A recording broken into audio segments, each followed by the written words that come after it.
there's something that Ansel Flick is doing with this team that Xavi was unable to do. The players plays better under Ansel Flick compared to when they were with Xavi. Let's link this a little bit to Manchester United in terms of coaches. For Barcelona, new coach, Hansi Flick doing all the magic. For Man United, same coach with all the amount of money spent is not doing well. Should we say players have power to make a coach a job better, or it's all about the input of a coach, linking it with Man United and Barcelona?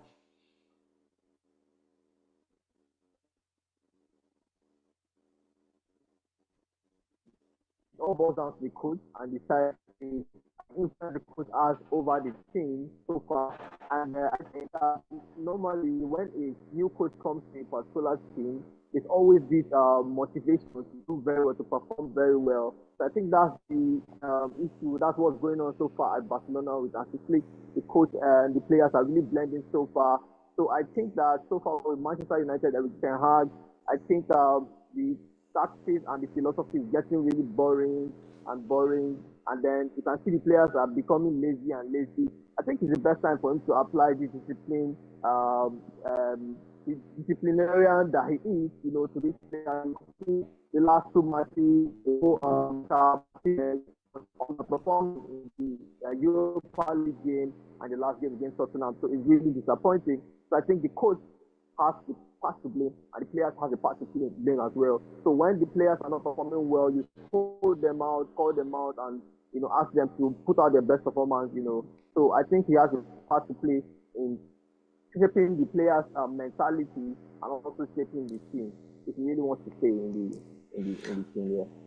All right, in a few seconds, let's look at Real Madrid, the team that has Jude Bellingham, Kylian Mbappe, Vinicius Junior, and Rodrigo. It seems these four players are not connecting the way they ought to connect, and fans are saying that Kylian Mbappe's move to Real Madrid will come down to haunt him. But for Jude Bellingham, he's not the Jude that we knew last season. What could be the reason? Too much stars, or Ancelotti hasn't found that tactical brilliance to unite this team for them to play better? Which do you think is a better dressing room issue, or the coach lacking the tactical input to make these players play better? Well, it's making me remember the days of Lionel Messi, uh, Neymar Jr. and Mbappe all in PSG team. Having Mauricio Pochettino manage them all three together. These guys are big figures in the team, and it's not really that easy to manage these people. So I think at the end it has to do with the manager, getting to blend these people together. I feel like he needs to have a more one-on-one conversation with each and every one of the players. Let's get to know the effects of Kylian Mbappe coming into the team. So far the effects, like how does it affect your play, your play on the pitch? What I think it's more like man management, talking to them one by one, having a conversation, and not just assuming that since they are all stars, they're going to blend together. I don't think that's how it's going to happen, because we've seen it in the and Mbappe and Neymar were once together and never, came to the gameplay was not really coming up. They weren't producing results. I beg your pardon. So I feel like the coach has to actually make sure these guys play together.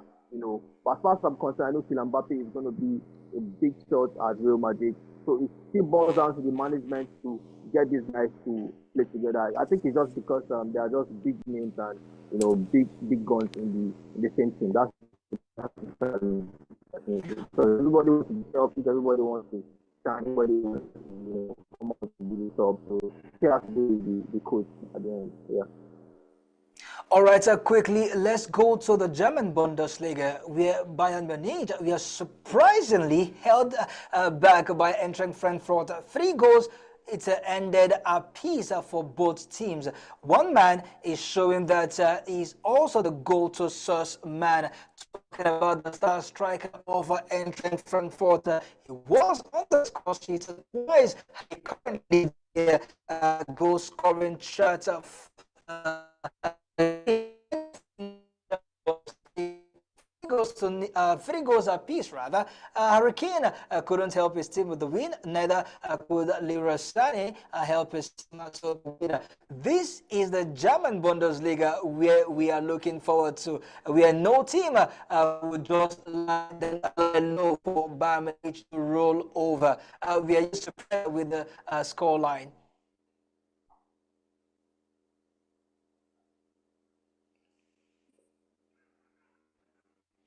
I feel like Hopefully, the team perhaps I has was just asking if you were surprised with the score line. yes, yes, yes. I was surprised because it was a read on goal. Really, really surprised. Honest, a very big surprise, you know. But the fact that so far in the Bundesliga, Leipzig, as of last season, came up and surprised everybody. You know, a very close fight. You know, and then I think it has sent some signals to the smaller teams to come up, and then they are not scared of the big teams anymore. So the league is getting more competitive. So yeah, it was a big surprise for me for Bayern Munich to have drawn 3-3 with Frankfurt. You know, so yes, but that's the joy of football, and this is what we want to see, and not just one team dominating the league back to back every season, each season and out of season. So it's a good one, yes. But I was actually surprised at the rain of goals. Yeah. Omar Mamouche with a brace for entering Frankfurt, and he also got the assist for the second goal for entering Frankfurt, where Ugo Ekitek got that goal for entering Frankfurt. All right, OBS quickly, let's look at Bayern Leverkusen, where Victor Boniface and Hoffman got the goal for Bayern Leverkusen. But indeed, they tested their own dose of their medicine, where they were pegged back 2 goals apiece. That game ended for Bayern Leverkusen. Surprising result, I must say, because Bayern Leverkusen that we knew, 2 goals up, we are almost singing Uhuru, but it was not to be over the weekend. Mm. Well, Bayer Leverkusen has been really amazing on a hot form last season, but this is football and it happens. I feel like it's also necessary for these things to happen so that you won't feel too confident, in your team. You know that you have some homework to do as far as your team is concerned. But I really want to trust Xabi Alonso. He's been doing a very amazing work that team, and he's definitely going to come up and correct his errors in the next game, in the next encounter. But that team is actually very, very strong and very competitive. So I still give them that kudos. They are doing so well. Definitely going to bounce back from that setback here. Definitely. Yeah. Napoli, Inter Milan, Fiorentina were big winners over the weekend. David De Gea, your own man, was the hero between Fiorentina and AC Milan, saving 2 penalties in that game. I love the way the Italian Serie A is going, where it is not a one-man race, and neither is it so, but it is looking like all teams are ready to win the Scudetto. Surprisingly, McTominay is enjoying life in the Naples. Honestly, McTominay to start with has been kind of great, but it's actually proven that he's a goal scorer. So if given an opportunity, he's definitely going at any instance he's trying himself. So I feel like the manager understands him and knows what he can do, and that was why they were all out for McTominay during the summer, and they actually got him. But there's this trend that each time a Man United player leaves the club, they get to perform very well. You can see McTominay doing so well. You can see the likes of David De Gea. You can see the likes of Andres Pereira doing so well as well in Fulham. So I think I think he's got it, and then he's actually in a team where he's actually needed. He's needed in that team, unlike Manchester United, where everybody, the expectations are so high, they're not comfortable with him not scoring day in day out, week in week out. So the pressure is actually less on him, and it's actually going to shine there. But as for David De Gea, he actually surprised everybody. De Gea was amazing. Personally, I was happy for De Gea because he's been out of football for a very long time, and he's been excited for him. So it's not just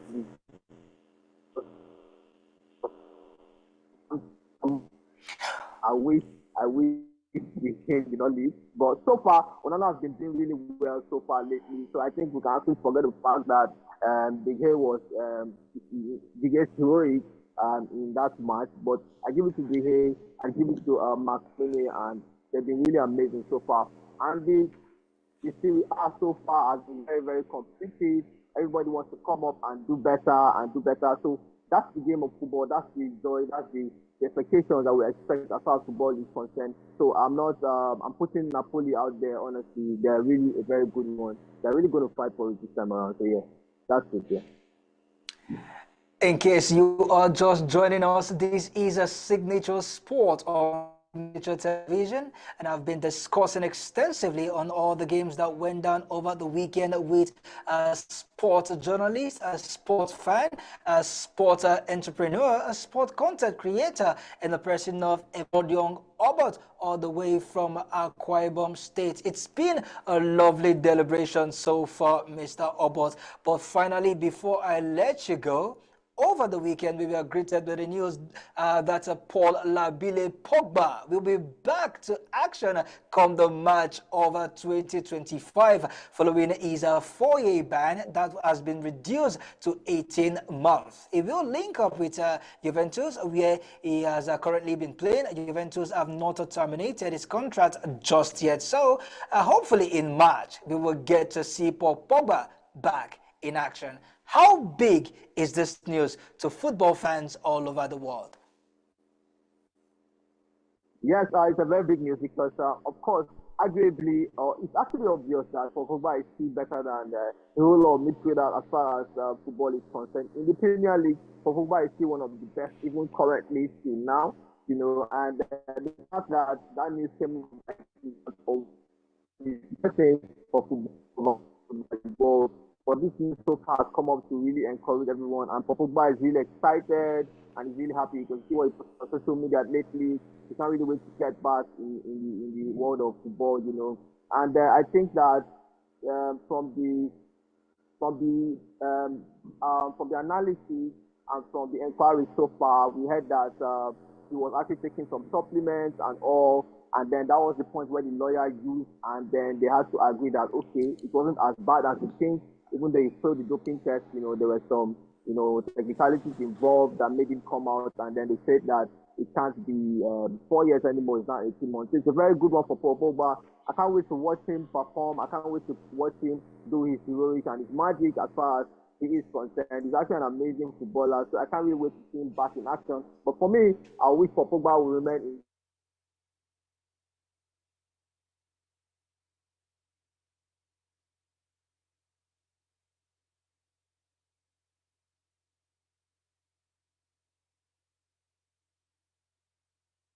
Is a doping scandal at which he was found guilty. He's currently serving his reduced 18-month ban, and he will be back in action come the March of 2025. All right, Mr. Obot, it was very, very entertaining and, of course, informative discussing sport with you. Hopefully, we'll do this some other time. Thank you so much. Thank you so much for having me, Francis. Thank you so much. I really appreciate it. I'm so grateful. Thank you so much. Signature TV. Thank you. All right, from Abuja to Akwa Ibom, we'll say thank you. And finally on the show, before we say our goodbyes, the Israeli Football Association and the Palestine Football Association are currently in loggerhead with FIFA. Both football associations are telling FIFA to ban each other and to stop them from prosecuting their games. The Palestine Football Association have accused the Israeli Football Association concerning the ongoing war that Israel is currently fighting with Iraq. Well, it is not a full-blown war just yet, but football is concerned, and we say no to politics, we say no to war. Israel, in their defense, has it that the Palestinians are stopping their players and making moves from Israel to Palestine. We continue to give you updates on what FIFA sets to do concerning these two nations. Unfortunately, this is where we'll drop anchor on the show. Join us at the same time tomorrow as Sports on a Signature Television makes a return. On behalf of myself and the entire crew, we want to say we are done and we're gone. God bless, no stress. Keep watching Signature Television and do well to follow us on all our social media handle. Bye for now.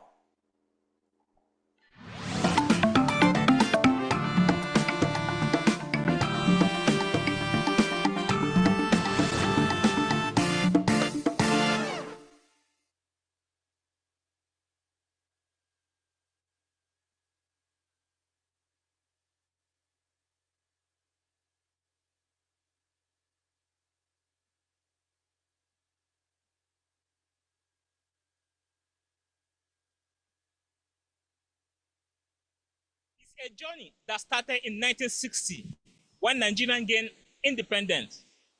Today we are celebrating Nigeria at 64. While many are celebrating, others are lamenting. Nigeria at 64, how far and how well?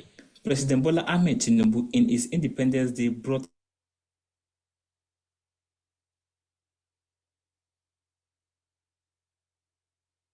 in the country.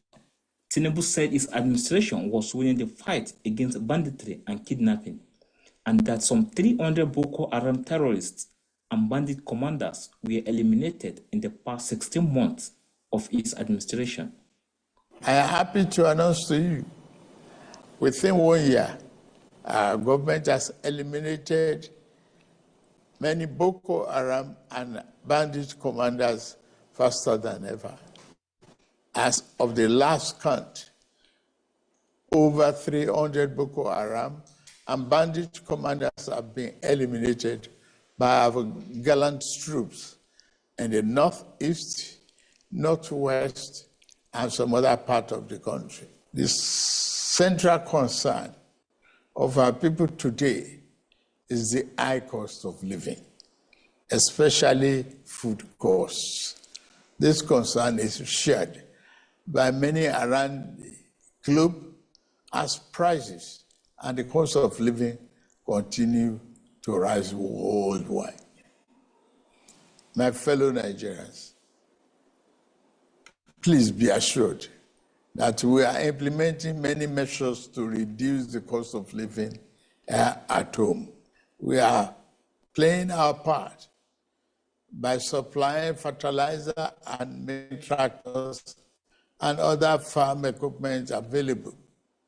Last week, the Federal Executive Council approved establishing a local assembly plant for 2,000 John Deere tractors, combine harvesters, disc riders, bottom plows, and other farm equipment.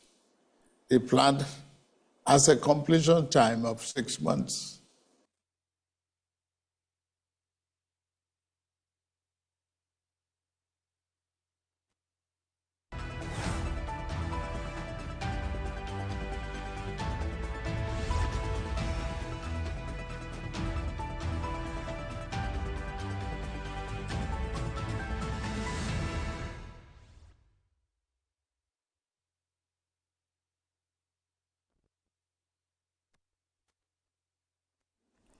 Welcome to Global News on Signature TV. I am Barry Kumo Ado.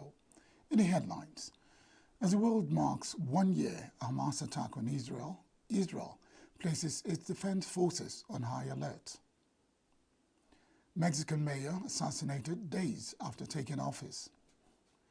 Governor of Rivers State, Siminalayi Fubara, swears in elected chairman. The Nigerian Navy deactivates illegal refining sites in Rivers State. Details shortly.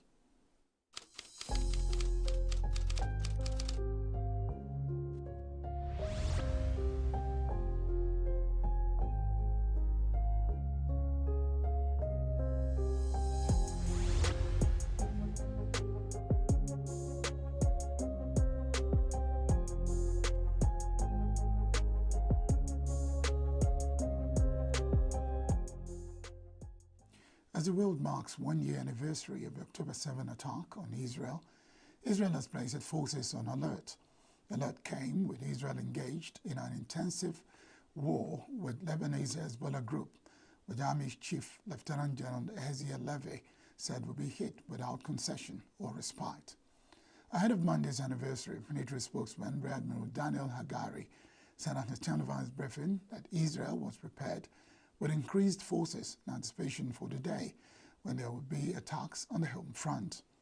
The unprecedented October 7 attack on Israel by the Palestinian group resulted in the deaths of 1,205 people, mostly civilians, according to an AFP tally based on Israeli official figures that include hostages killed in captivity.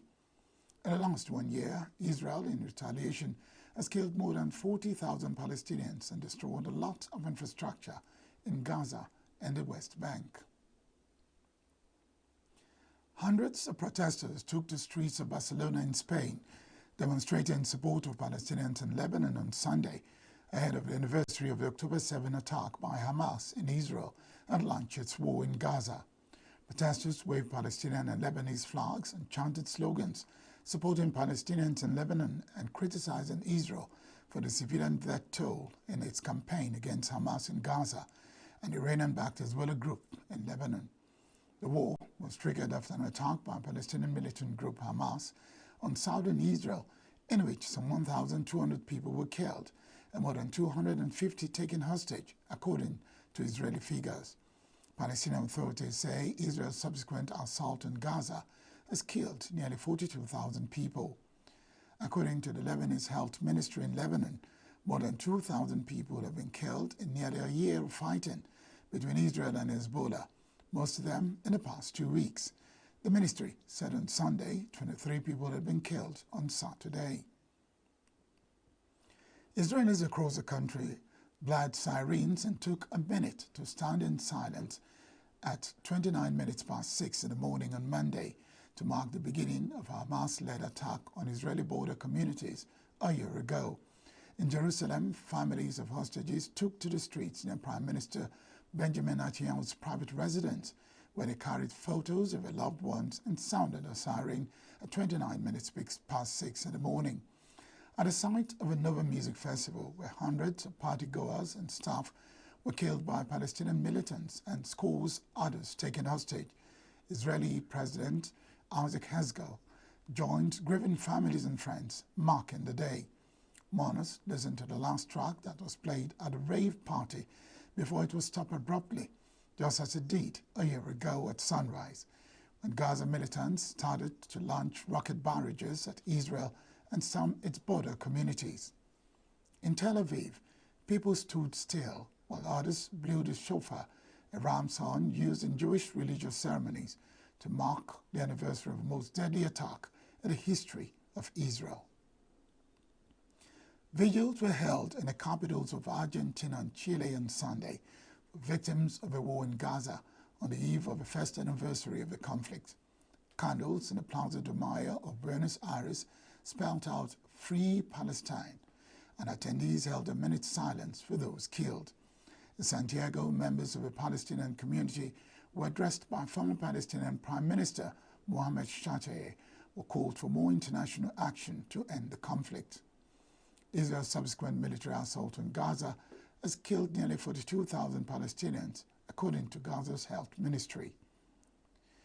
Australians gathered for vigils on Monday to mark the first anniversary of Hamas' deadly attack on Israel, which sparked the war in Gaza, but events were muted after authorities warned of tougher security measures. The Israel-Hamas conflict has triggered protests from both Jewish and Palestinian groups across the world, including some in Australia, which has warned the events would inflame community tension and disrupt social harmony. Alex Shartin of the Executive Council of Australian Jewry said at Bonding that according to Jewish tradition, a year after an event of trauma and loss, members are compelled to cease mourning, but it's impossible not to mourn when 101 Israelis yet to be returned from the 250 seized by Hamas militants. At Parliament House, former Prime Minister Tony Abbott lamented the death of civilian Palestinians, but admired the way Israel has been so incredibly fastidious in trying to avoid them. That's why it is absolutely right that these murderers and the organisations which put them to it should be utterly destroyed.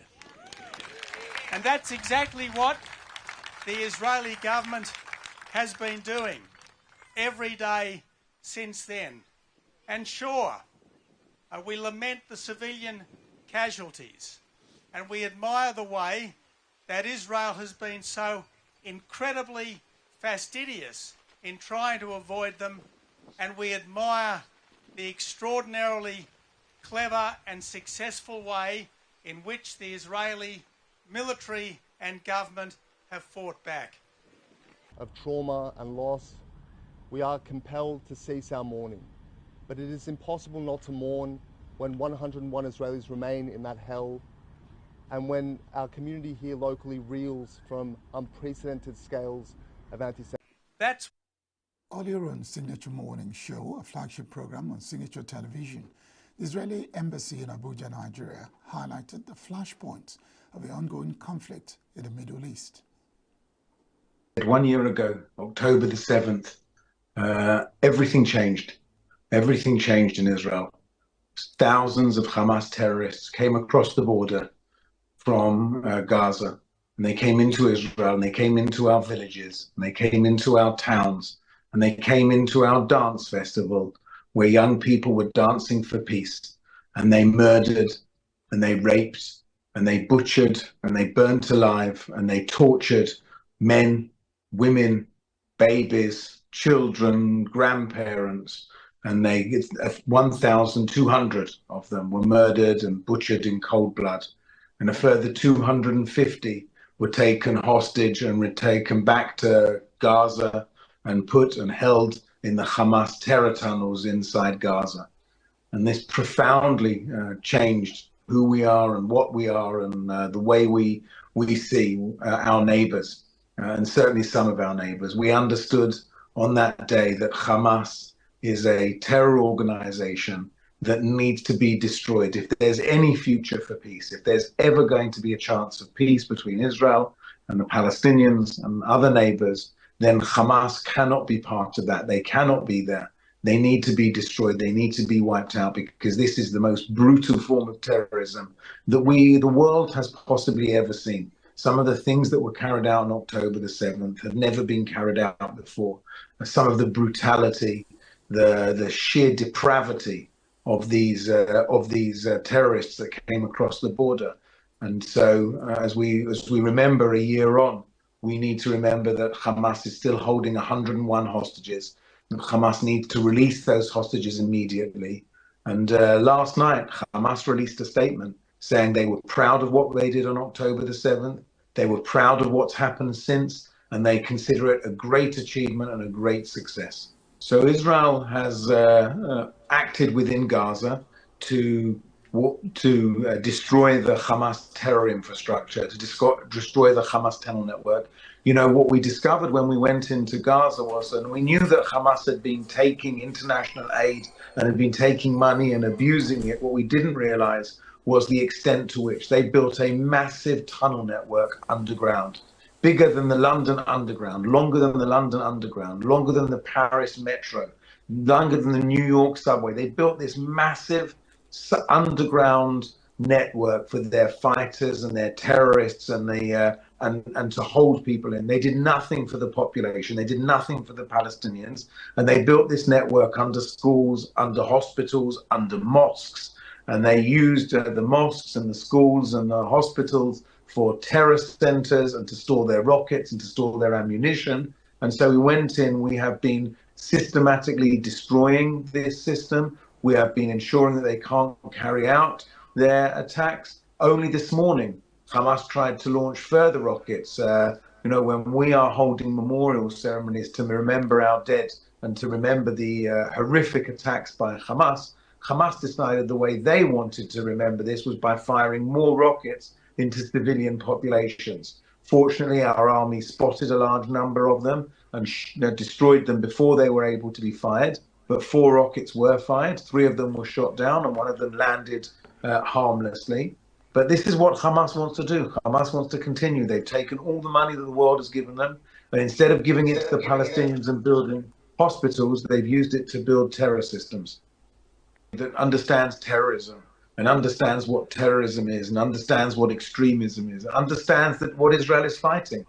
And unfortunately, the African continent has had its fair share of terrorism, has had its fair share of people who are killing and maiming for no reason other than evil ideology. And I think that all those people who understand that understand what Israel is fighting, and understand that today we've seen that in Lebanon, Hezbollah on October the 8th joined this war, encouraged by Iran to join this war.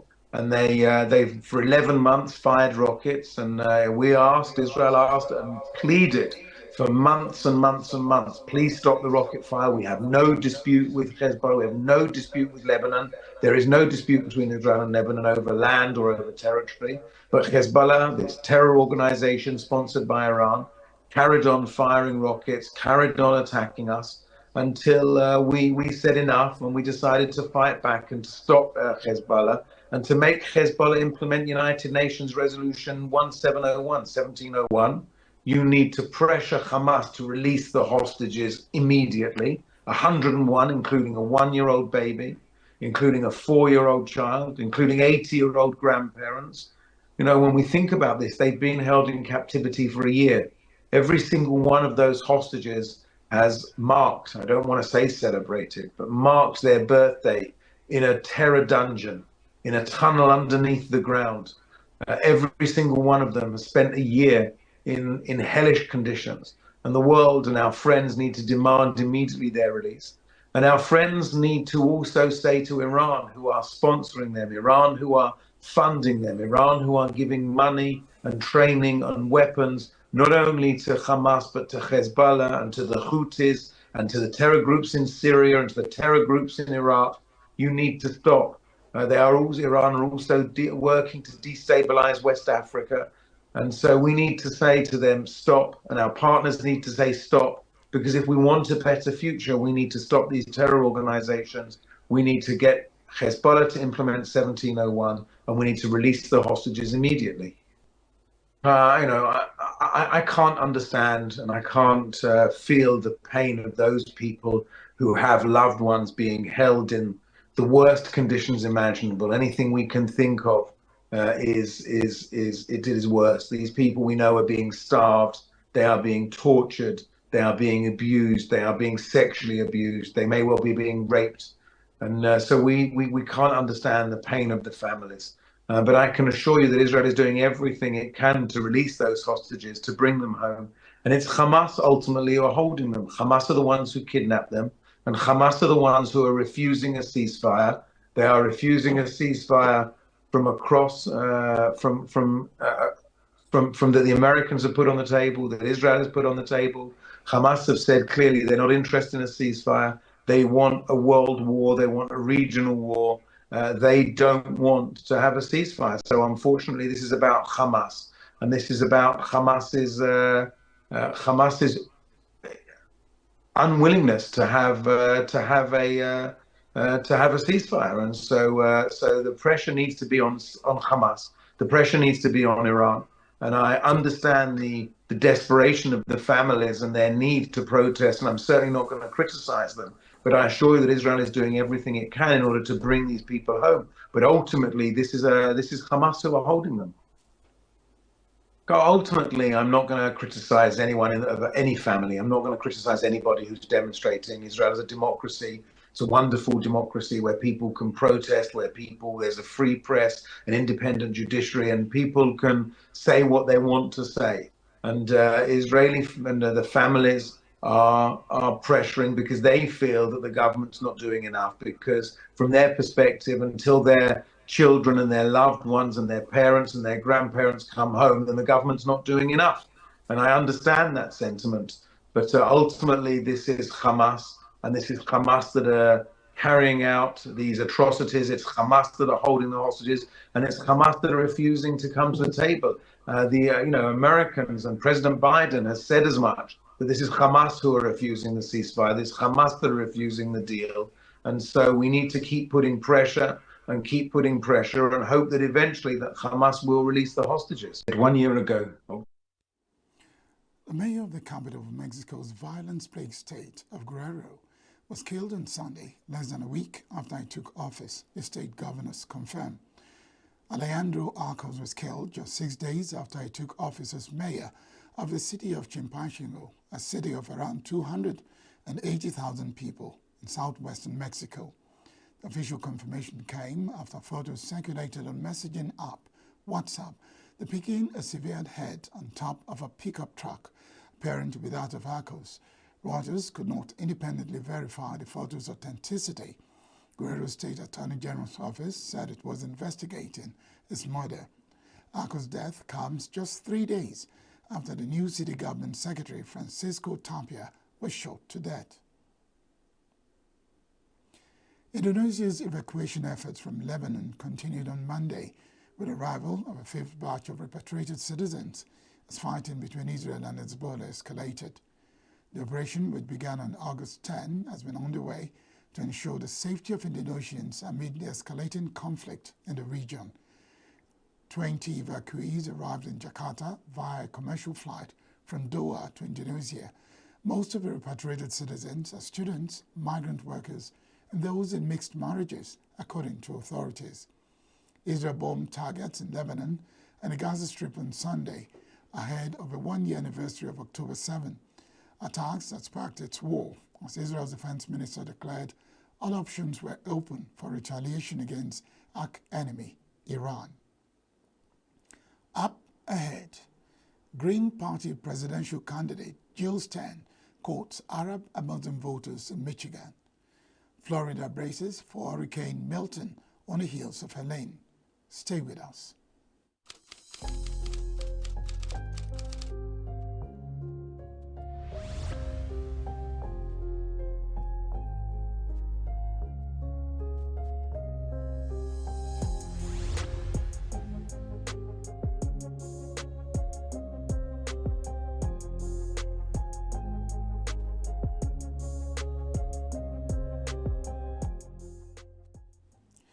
Green Party candidate Jill Stein says widespread anger among Arab Americans and Muslims over U.S. support for Israel's war in Gaza and Lebanon could cost Vice President Kamala Harris the election. Polls show Stein garnering just 1% in November 5 election, while Harris and her Republican rival, former President Donald Trump, are almost tied with 49% and 48%. But Stein has been saying growing support among Arab Americans and Muslims in battleground states like Michigan, Arizona, and Wisconsin, where they have large populations that helped propel President Joe Biden to victory in the 2020 election.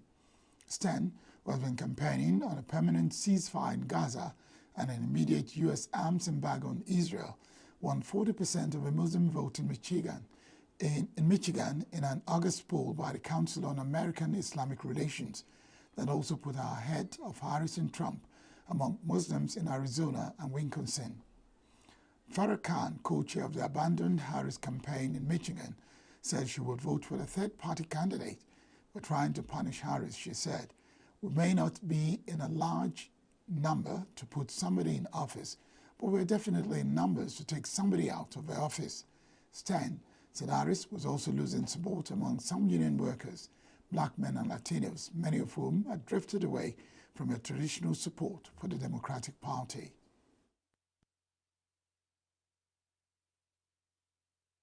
I think that the Democrats are very much shooting themselves in the foot, and this is really established by multiple polls that shows that in Michigan, Arizona, Minnesota, Wisconsin, Georgia, in swing states, the Democratic vote is very much at risk because the Democrats have lost the Muslim American and the Arab American vote.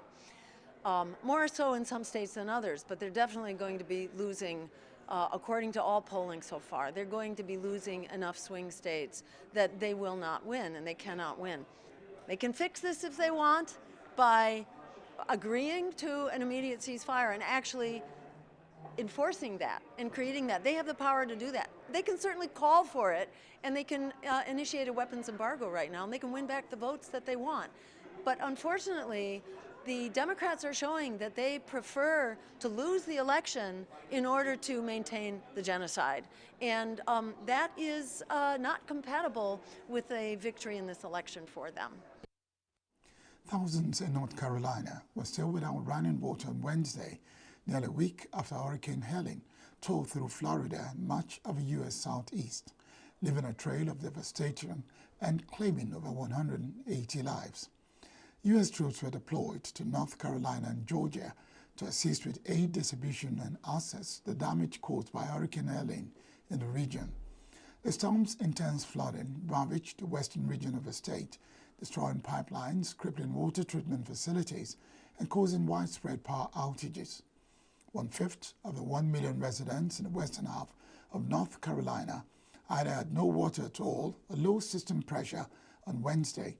According to an online state database, about 1 million homes and businesses across 5 states remained without electricity, according to website poweroutage.us.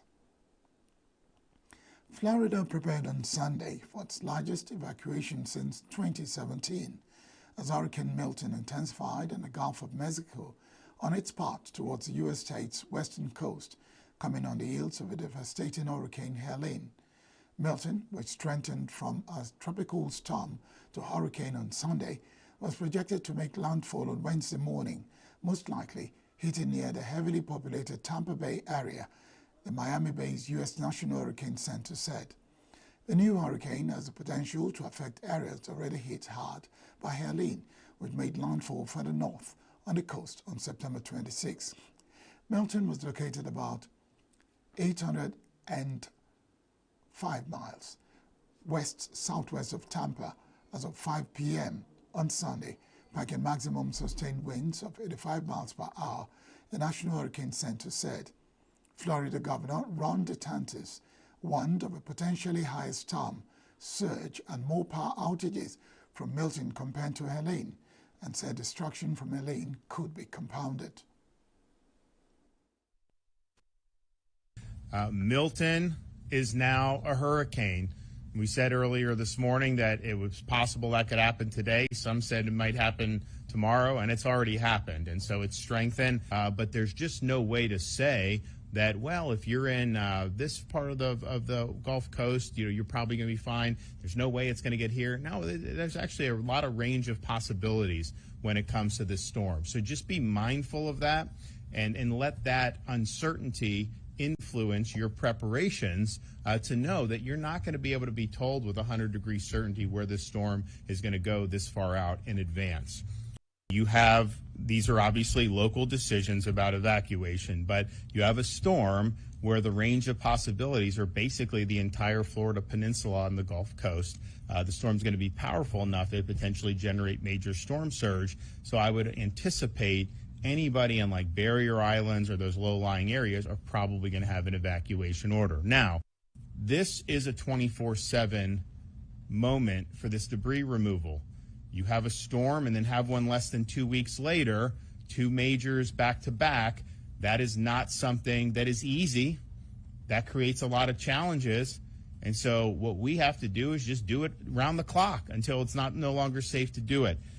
If you are somebody that is in a very vulnerable part of the west coast of Florida that would be susceptible to storm surge, you certainly can leave now. You don't have to wait to get an evacuation order. And I think we're just dealing with a wide range of possibilities, certainty that we're going to have major impacts, but where you could do. So I think the reason why the evacuation, once those orders come down from all the counties, I think it's going to be a significant number of people because of that uncertainty. Now, Republican presidential nominee Donald Trump held a campaign rally in the critical battleground state of Wisconsin on Sunday, a day after returning to the site of his assassination attempt in Butler, Pennsylvania. July 13 was the first of the 2 attempts in Trump's life. On September 15, a gunman hid undetected for nearly 12 hours at Trump's golf course in West Palm Beach, Florida, with plans to kill him, prosecutors have said, but was thwarted by a U.S. Secret Service agent patrolling the course ahead of Trump. Wisconsin is one of 7 states, along with Arizona, Georgia, Pennsylvania, Nevada, North Carolina, and Michigan that are seen as likely to determine November 5 elections outcome. On behalf of the hundreds and literally thousands of Wisconsinites that I've talked to over the last... Crime all over the world is down now because they're putting their criminals, they're putting their jail people, they're putting their drug dealers, they're bringing them into the United States of America and they're dumping them and they say, don't come back, and if you do come back, we're going to kill you. And we're stuck with them. We're not going to be stuck with them. We're going to be bringing them back and we're going to shove them right down their throat. They should have never been allowed to be here. Isn't it great to be at a Trump rally? Do you agree with me? President Trump is going to win Wisconsin in 30 days? And I'm only asking you to do one thing. We don't even need your money. Keep your money. Just go out and vote. Get everybody and vote. Go and get them and vote. But they want Starlink. So I said, whatever it is, let's sell. I called Elon. I say, and you can't get it. It's really popular. It's very hard to get. But they need it, and they need big doses of it, like fast. And I'm calling Elon. I said, Elon, in North Carolina and parts of Georgia, and the governor is doing a very good job, by the way, in Georgia, I have to say. A very good job. But in parts of Georgia, and in real big parts of North Carolina, they need something called Starlink. I don't know what the hell it is, and you don't have to tell me because I don't want to waste a lot of time. But would you be able to get it? You're here for him, not me. Mr. President, I am proud to announce that all of these sheriffs are among a very small amount of sheriffs and law enforcement across our country that support you. I'd say 80 to 90% of law enforcement across this country are behind you, Mr. President. Sufo Momade, the leader of Mozambique's main opposition party, Renamo, held a final rally on Sunday in Matola ahead of the presidential and legislative elections on October 9, where he pledged to prioritize improvements to basic utilities. Momade was warmly greeted by supporters upon his arrival at the rally, shaking hands with those in attendance. Momade addressed a crowd in Portuguese, asserting that every Mozambican has a right to safety and security, and emphasizing that under its governance, the protection of life, liberty and property in their territory will be a priority as the country battles a long-running Islamic insurgency in one of Africa's largest gas fields. Renamo supporters voiced their frustration with the current ruling party and a desire for change, highlighting issues such as the need for improved youth employment, housing, hospital services, education resources, and utility services. Tunisians began voting on Sunday in an election in which President Kais Saied is seeking a second term, with his main rival suddenly jailed last month and the other candidate heading a minor political party. Tunisia had for years been hailed as the only relative success story of the 2011 Arab Spring, uprisings for introducing a competitive, though flawed, democracy following decades of autocratic rule. However, rights group now says Saied, in power since 2019, has undone many of those democratic gains while removing institutional and legal checks on his power. Saied, 66, has rejected criticisms of his actions, saying he's fighting a corrupt elite and traitors and that he will not be a dictator. Sunday's election pitted Saied against two rivals, his former ally turned critic, Chad party leader Zohai Makhouzo, and Ayashi Zamel, who has been seen as posing a big threat to Saied until he was jailed last month. Senior figures from the biggest parties, which largely oppose Saied, have been imprisoned on various charges over the past year, and those parties have not publicly backed any of the three candidates on Sunday's ballot. Polls close at 6 p.m., and results are expected in the next 2 days. The U.S. National Hurricane Center said on Sunday that Florida residents are bracing for the storm, filling sandbags as Hurricane Milton is forecast to rapidly intensify and become a major hurricane on Monday. The Miami-based forecaster said currently about 290 miles west-northwest of Progreso, Mexico, its maximum sustained winds have increased to nearly 80 miles per hour. Milton is forecast to move north of the Yucatan Peninsula across the Gulf of Mexico and approach the west coast of the Florida Peninsula by midweek, NHC added. Central Bank of Nigeria sells $543.3 in September. Federal government approves 840 billion naira for key infrastructure projects. These and more in our business news.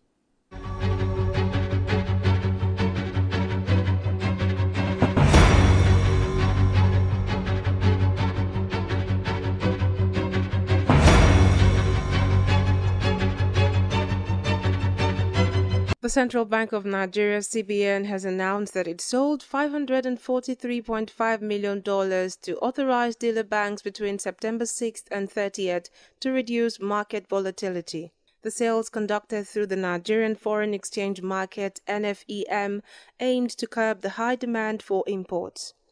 The CBN also introduced an electronic foreign exchange margin system (EFEMS) for transparency and efficient exchange rate management. A 2-week test run is set for November, after which real-time prices will be published.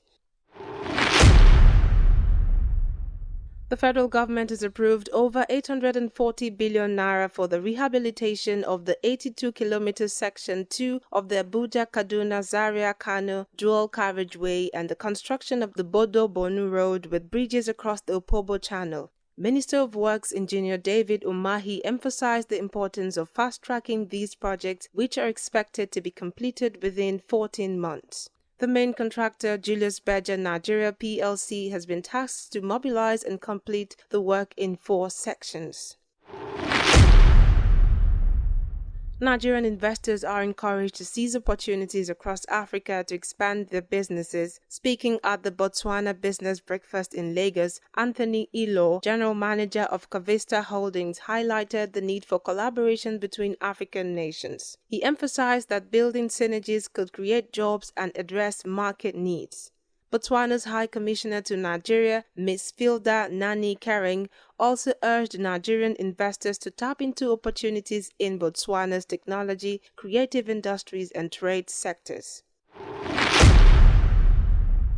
Variant Medical Systems, a global leader in cancer treatment technologies, has seen major growth in China, capitalizing on the country's favorable business environment and AI advancements. Variant's Beijing-based factory has integrated AI with medical robotics, automating personalized radiotherapy, reducing processing times from hours to minutes.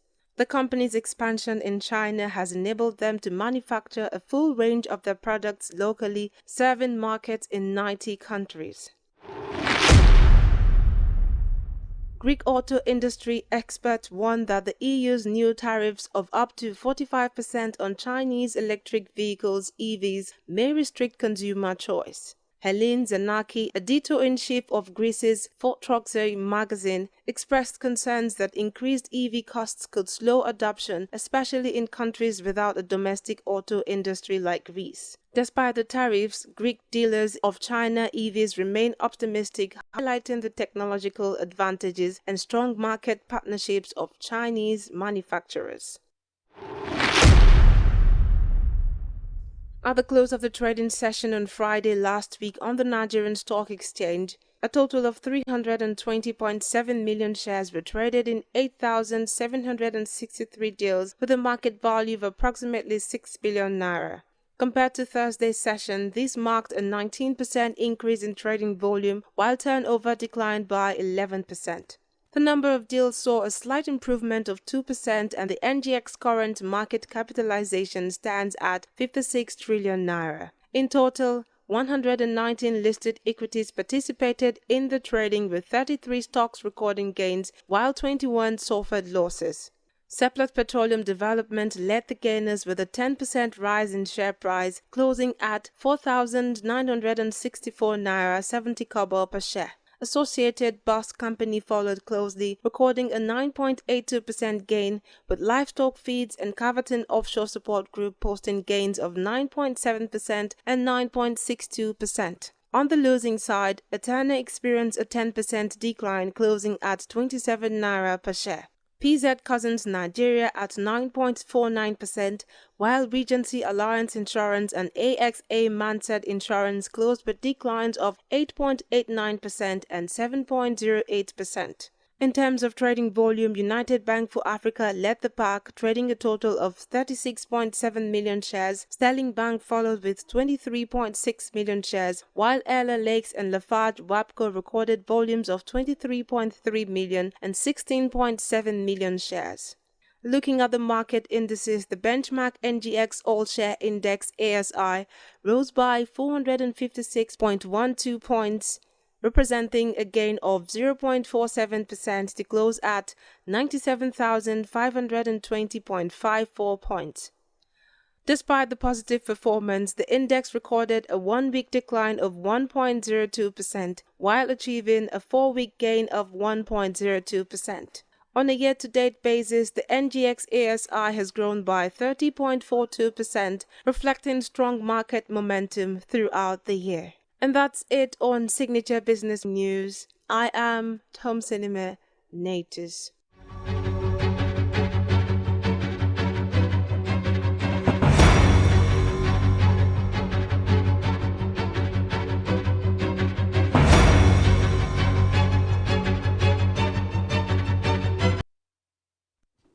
Still to come, Primate lauds Tinubu over planned youth conference.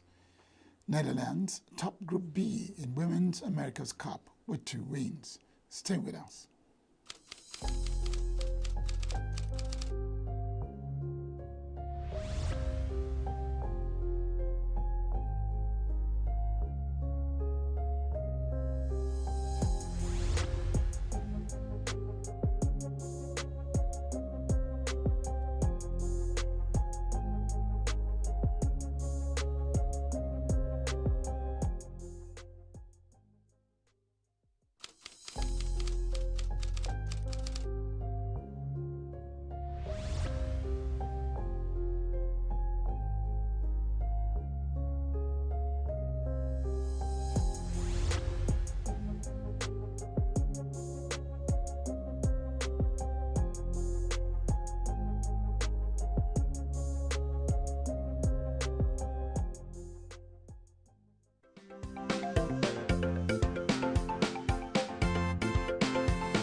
Welcome back. The Inspector General of Police, Kayode Egbetokun, has ordered the immediate withdrawal of police personnel previously deployed to seal off the 23 local government areas of Rivers State. The directive was announced on Monday in a statement by Grace Iringekoko, Public Relations Officer of the Rivers State Command.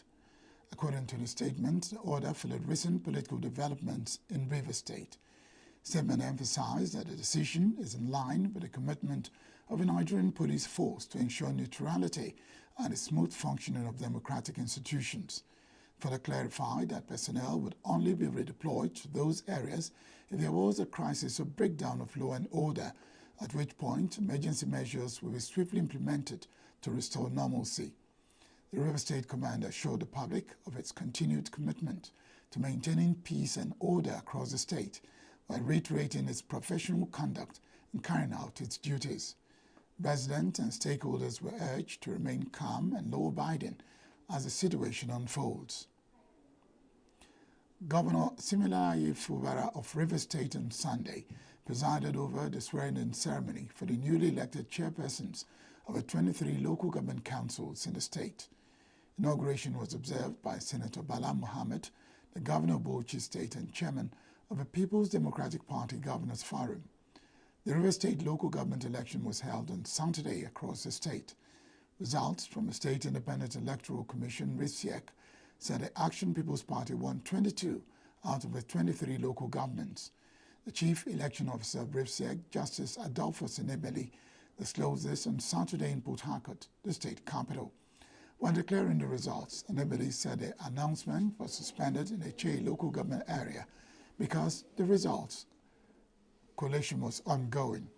Enebeli clarified that the result of the Che local government area and the 319 councillorship positions will be announced upon the conclusion of the collation. RIPSEC later declared Uzodinma Nwafo of the Action Alliance winner of the poll in the Che local government area. The Middle Belt Forum, NBF, Kaduna State Chapter, has described as disturbing, depressing and shocking the exclusion of its members in the recently constituted governing board of the Northwest Development Commission, NWDC, by President Bola Tinubu. Statement issued by its chairman, Mr. Luka Beniyat, on Sunday evening said a total absence of any member from the Middle Belt parts of the Northwest Development Commission is very disturbing and depressing, as it does not seem to acknowledge and respect the diversity and composition of the region. The chairman explained that the North Central Zone is far smaller than the Middle Belt that spans 13 states in the North and the FCT. By protesting the exclusion of the area from the Commission, he said a perennial marginalization would continue even in staff recruitment and appointment of the Commission's workforce. Beniyat observed that Southern Kaduna and Southern Kebbi suffered genocidal herdsmen destruction and kidnappings since 2014, stressing that fair resource allocation to ravaged areas was unlikely without representation. Archbishop Henry Ndukuba, the primate of the Church of Nigeria Anglican Communion, has commended President Bola Tinubu for his plan to convoke a National Youth Conference. President Tinubu, in a nationwide broadcast to commemorate Nigeria's Independence Day, announced the gathering of a National Youth Conference which will last for 30 days. Ndukuba gave the commendation in Abuja in an interview with newsmen on the sidelines of the 25th Annual Women's Conference titled, "Let This Mind Be in You," which was also in Christ. The primate said that current Nigerian youths, like the youths at pre-independence, were set to lead the country. According to him, the youth confab will chart a path to address all the lingering youth demands. Cleric, however, said that beyond the confab, aging politicians should begin to leave the stage for the young generation. The Nigerian Navy said its troops of Operation Delta Sanity have discovered and deactivated an illegal refining site with one cooking tank, one storage tank, and one dugout pit laden with an unspecified amount of stolen crude oil in Bolo General Area, River State. In a statement on its social media page, the Navy Authority said it had taken into custody suspected crude oil thieves until investigations were completed. The police in Ogun State have arrested 33-year-old Olayemi Olawale Shedrack, suspected rapist and armed robber in Ijagun, Odogbule local government area of the state. The suspect was arrested in connection to the alleged armed robbery and rape of female students in the Thai University of Education, Ijagun. In July, female students, Royal Villa Accommodation, Thai University of Education, Ijagun, were raped and robbed of their laptops, cash, among others. Police Public Relations Officer Omolola Odutola, who confirmed the arrest in the early hours of Monday, said Shedrack had been on the police wanted list. Odutola stated that the suspect was arrested following an intelligence report while trying to conceal himself among the crowd. She said Olayemi Olawale Shedrack has been on the police search for armed robbery and rape. The PPRO noted that the suspect will soon be transferred to State Criminal Investigation Department for discreet investigation and prosecution. Meanwhile, the Commissioner of Police, Alamutu Abiodun, has urged members of the Ijagun community to volunteer credible information that can assist the police arrest the other perpetrators. The People's Democratic Party, PDP, has won 30 chairmanship positions Saturday's local government council election in Akwa Ibom. The chairman, Akwa Ibom State Independent Electoral Commission, Aniedi Koiwak, announced this in a signed result released in Uyo on Sunday. Koiwak also announced that the All Progressive Congress APC candidate, Mr. Usoro Effiong, won as the chairman of ENUGU Local Government Council. Newsmen report that the election was conducted in 31 local government areas and 369 wards in the state. Governor Umo Eno of Akwa Ibom State has refuted reports suggesting that his first daughter, Mrs. Helen Obareke, was appointed as the First Lady of the state, clarified that his daughter was appointed as a coordinator of the Office of a First Lady, a point he made clear to Senator Oluremi Tinubu during a condolence visit. Speaking at an All Nations Christian Ministry International ECET, the governor explained that his decision was a natural outcome, not one motivated by political considerations. Maintained that First Ladies are not appointed. However, following the passing of his wife, it was appropriate and comforting for his daughter, who has been her mother's closest assistant, to oversee and implement the programs of her office. He noted that priority attention will be given to his late wife's pet project, Golden Initiative for All, GIFA, as well as other support programs for women, the elderly, vulnerable, and the less privileged. He added that these activities could only be sustained with Mrs. Obareke as coordinator due to her experience, exposure, education, and access.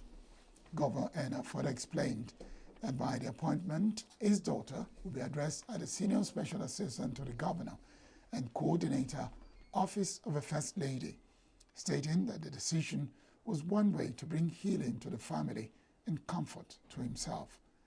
Last Saturday, during a condolence visit of the wife of the President, Senator Oluremi Tinubu, Governor Eno had announced that his first daughter, Helen Eno Obareke, will coordinate the Office of a First Lady following the death of his wife. The development generated a lot of controversy in the media and in the state. Now to River State, where some disturbing stories are reaching us. Some local government areas in River State are engaged by an unknown arsonist following the swearing-in ceremony of a newly elected chairman. In a video seen online, Eleme Ikwere local government areas were set ablaze with sporadic gunshots heard around the council areas. According to reports, there is palpable fear of potential outbreak of violence in some other local government areas of the state. We'll keep you updated as we have more information. And now to Kwara State, where the government wants residents to stay calm regarding a pattern of rainfall which has led to massive flooding in some parts of the state on Sunday. The press secretary in the State Ministry of Environment, Kamaladin Aligan, quoted the commissioner in the ministry, Hajia Nasfat Musa Boge, as giving the assurance in a statement in Ilorin. According to the commissioner, the rainfall is a temporary situation that will soon change, he said, describing the situation as a global phenomenon that could be attributed to the effect of climate change on the environment. She ever stated that the state government had continuously taking proactive measures to ensure public safety and curb the anomaly, part of which was the dredging of Asa River. That's the news this hour. I am Barik Mado. Thank you very much for joining us.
You go to some of our public institutions, because you want to say tuition is free, the laboratories are almost empty.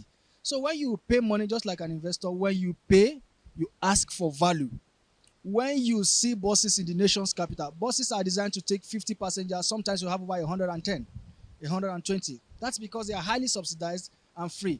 For me, subsidy, yes, but free, highly no. It shouldn't be free. And this is the only way to be honest, because we're preaching about sustainability. If it is free, we can't sustain it. If masses are going to be paid, it has to be in a subsidized amount of money. Let the government subsidize it, because major thing we are facing now is a problem of transportation, the high cost of transportation. All of us move from one place to the other, goods and services move from one place to the other, but when the cost for transporting goods and services to where it is needed is highly expensive, it will affect the price of goods and service itself. Let Innocent produce buses for Nigeria, electric buses, and let them be carrying people all over 100 naira. Nigerians can afford it. 100 naira. Even if from here to Gawalada, 100 naira. From Ketu in Lagos to Victoria Island, 100 naira. If they do that, the buses, the distance will reduce. You understand me? You set up a charging point where they can go and charge their buses. Like in Lagos now, they have a depot for the buses. Let them go there and charge the buses and be carrying people 100 naira. It will reduce the economy. A state like Ebonyi State budgeted 68 million to buy SUVs for their state House of Rep members. So if that can be budgeted, state like Benue, Governor Ilya was saying the budget for House of Rep members to acquire a car is 60 million. That means Nigeria is wealthy.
Welcome to Eva, is the entertainment show on Signature TV, and I'm your baby girl, Queenette Nwokonta. It's a new week, and it's another Monday. I know Mondays come with its emotions, a roller coaster, and all that, but I hope you're ready to get back whatever this week has for you. This is the entertainment, art, pop, and culture. And of course, we have interesting stories for you today. And we have intriguing guests for you. And of course, we also have social trend as a segment in this show. So let's delve into the stories. So our first story is the journey to the money as Kelly Ray takes it all home. Now, of course, you know Kelly Ray is the Big Brother Naija guy that actually won the 100 million naira. So, okay, the story in details. Now, the 33-year-old singer from Warri, Delta State, walked away with the staggering 100 million naira grand prize, sealing his status as a rising star in Nigeria's entertainment industry. Now, let's look at his journey thus far. When it comes to Big Brother Naija, you can expect drama, twist, and plenty of surprises. But this season, the stars aligned for the hosts and guests of Big Brother Naija Season 9. The Boss Showmax exclusive talk show, as their bold predictions came to pass spectacularly. On the 10th episode of The Boss, host Toke Makinwa and her guests, Femi Daniels and Mercy Obideke, tackled the all-important questions: who would make it to the final court and potentially wins Big Brother Naija Season 9 No Lose Guard. Femi and Mercy placed their bets on Kelly Ray, Wani, and Victoria, naming them the most likely to dominate the final stages. Toke, not one to shy away from making her bold call, predicted a top 4 featuring Kelly Ray, Onyeka, Wani, and Victoria. And guess what? The predictions were spot on. Hosted by the vivacious Toke Makinwa, the show dissected the housemates, games play, relationship, alliances, and chances of winning, with guests like Femi and Mercy bringing the sharp analysis. The Boss became a Big Brother Naija fan's dream, to place to hear behind the scene insights and predictions. Toke and their guests didn't just entertain the idea of one who might win, they committed to their guesses. And as the season barreled towards its epic finale, Kelly Ray, Wani, and Victoria emerged as the top contenders, just as predicted. Kelly Ray entered the Big Brother Naija house on Sunday, 28 July, alongside 27 other housemates with a unique twist. Contestants were paired up and competed as dynamic duos. Week after week, housemates were tested on their mental, physical, and emotional strength, leading to countless moments of tension, joy, and heartbreak. But Kelly Ray, with his talents, charm, and strategic powers, stood out. Kelly Ray, whose real name is Kingsley Sule, is a Nigerian singer with a bachelor's degree in music from Delta State University. Throughout the competition, Kelly Ray's journey was filled with highs and lows, but his resilience paid off when he claimed the grand prize and earned the title of Big Brother Naija Season 9 champion. Alongside him, Wani, Victoria, and Onyeka stood as finalists, giving the show one of its most thrilling conclusions. Kelly Ray's strategy was as brilliant as it was unexpected. Entering the house with Cassie, they chose not to reveal their marital status to anyone. Instead, he introduced her as his bestie and longtime friend. Throughout the show, Kelly Ray and Cassia played the perfect pair, with just enough chemistry to suggest a deep bond, but without giving away their true relationship to the rest of the housemates. They were simply a formidable duo. Until Cassia was evicted, that was when Kelly Ray dropped the bombshell. Cassia wasn't just his friend, she was his wife. The revelation sent shockwaves through the house and added a thrilling layer to the game. Cassia's eviction turned out to be a game changer for Kelly Ray in her exit interview, she revealed that keeping their marriage a secret was part of a well-thought-out strategy to keep the housemates off balance while maintaining an advantage in the competition. The house worked like a charm, and once Kelly Ray disclosed their relationship, he gained even more support from fans who admired the couple's clever gameplay. The fan base began to grow even stronger with the tango, "The money is married," becoming a rallying cry for votes. With Cassia out of the picture and Kelly Ray left to face the final week of the competition on his own, he upped his game, and as the boss predicted, Kelly Ray's charm and calculated moves made him a favorite among viewers. Honestly speaking, I wasn't really expecting Kelly Ray to win. I was actually expecting Wani to win. And secondly, I was actually expecting Wani and Onyeka to stand there as the finalists. But lo and behold, like they said, the money is married. And congratulations to Kelly Ray for winning the 100 million naira. I mean, that's huge. All right, so up next, "My son is not a monster," says Didi's mom. So Didi's mom has finally weighed in on her son's legal troubles, stating while he might not have been completely honest about the whole Cassie situation, that doesn't automatically make him guilty of all the allegations in his indictment. Janice Combs spoke out about the situation, saying sometimes the truth and a lie become so closely intertwined that it becomes terrifying to admit one part of the story, especially when the truth is outside the norm or is too complicated to be believed. She said she didn't even expect less. You are his mother, so of course you're meant to have his back and say yes, he is not a monster as he claims to be. But man, your son has been accused of a lot of things, sex trafficking and the rest. So how is he going to even prove his innocence as you claim? We look forward to that anyway. So up next, so we're told the exes didn't arrive or live together, nor did they hang out during their time at the club. In fact, their overlap was short. The couple avoided any drama, and Cardi kept twerking like her ex wasn't even there. As for Offset, he later slipped out solo, leaving the mama of his 3 kids to keep the party going. If there's any one thing we know about Cardi and Offset, is that they don't pull punches with each other. So Cardi went off on him during an IG live last month, but Offset clapped back in the comments, accusing her of infidelity and messy stuff. I mean, we know the ups and downs going on with Cardi B and Offset, but imagine you and your ex in same party. The fact that they didn't even backlash each other is something I need to give them a thumbs up about. And Cardi B was not even giving, like, she doesn't even care if he was there. She was just twerking around, and I feel Baby Girl was actually showing him off what he's missing. Anyways, finally, reggaeton star fighting for his life after being shot in the head.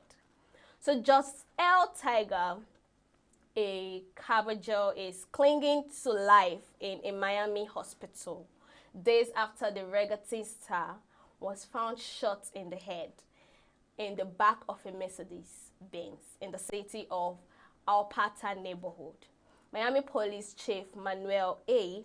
Morales gave an update Friday, telling media that the 37-year-old remains in very critical condition after undergoing surgery, and their investigation is ongoing into the brutal crime. Authorities suspect Jones may have been shot elsewhere and then driven to that location and ditched just blocks from nearby Jackson Memorial Health Hospital. In addition to the blood-soaked crime scene inside the car, police inexplicably found 2 red gas containers in the trunk per authorities. According to Miami-Dade County Court's records cited by local news, the musician had 2 criminal cases opened over the summer, one for strong arm robbery and battery, and another for demeanor resisting an officer. Just pleaded not guilty to both and was out on bail. I just hope he gets better real soon. All right, that's all we have for you in the news segment this hour. We'll be going on a short break, and when we return, we'll be reviewing our guests. So stay tuned.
Welcome back, and you're still watching A-Vibes, the entertainment show on Signature TV. So remember I said we have an interesting and intriguing guest for you today. He's a DJ, and his name is Richard Nnamani, aka DJ Beatsman. Welcome to the studio. Thank you. How you feeling? I'm okay, and at the same time tired. Like I told you. Yeah. I went to a club and I just came back this early morning. I've not even slept. Doing your stuff, right? Yeah. Okay, so can you share your journey into becoming a DJ with us? Okay. All these things started when I was still in secondary school. Then I used to follow. Okay, I went to St. Patrick's College, MNA. Okay. So from there, the Reverend Father then used to support talent. If once you have talent, you must bring it out. So then I used to follow one of the school DJs then. Back then. So those days, my father won't allow me to do my work. Said I should go and read. I should not. Of course, now trust fathers. Yeah, so after all these things, I left secondary school. I entered Godfrey. Okay, University. Yeah. So there, I started battling with it again. My father said I shouldn't. My father reported to the school that they shouldn't allow me to go out. So then, based on, I know what I want, and I will go for it no matter what. I still not reason what my father is doing. I still do what I feel like is best for me. What's actually inspired you? My family is a family of music. Okay. My mom sings. In fact, we have a studio. My senior brother sings. Everybody. My dad is even a chorister. So everybody in my family will sing, and we have one role to play in music. So me, I chose being a DJ. Than singing. I don't even know how to sing, so no need of trying to. But I'm good in that aspect of being a DJ. So then,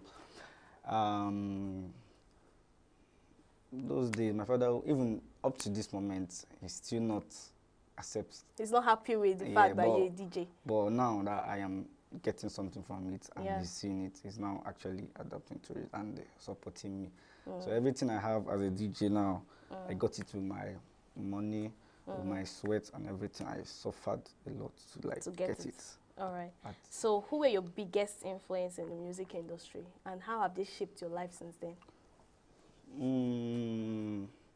Actually, I love watching DJ KY's. Yeah.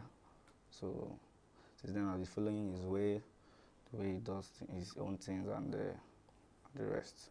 So he's just my best DJ. Yeah.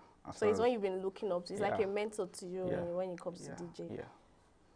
Yes. So apart from him, there is no other. Unless it's a DJ within our area, like maybe in this ENUGU. Okay. I have other DJs like DJ Bullet, DJ Kerry Flex, and the Slim V. I look at those people as well. So I just like being a DJ. I love it so much. So I don't joke with that particular career. So that's why. Like talking about this DJ thing now, what do you consider the essential equipment that is used in both for beginners and professionals when it comes to DJ job? For me, I can only when I started, I was making use of phones. Really? A phone.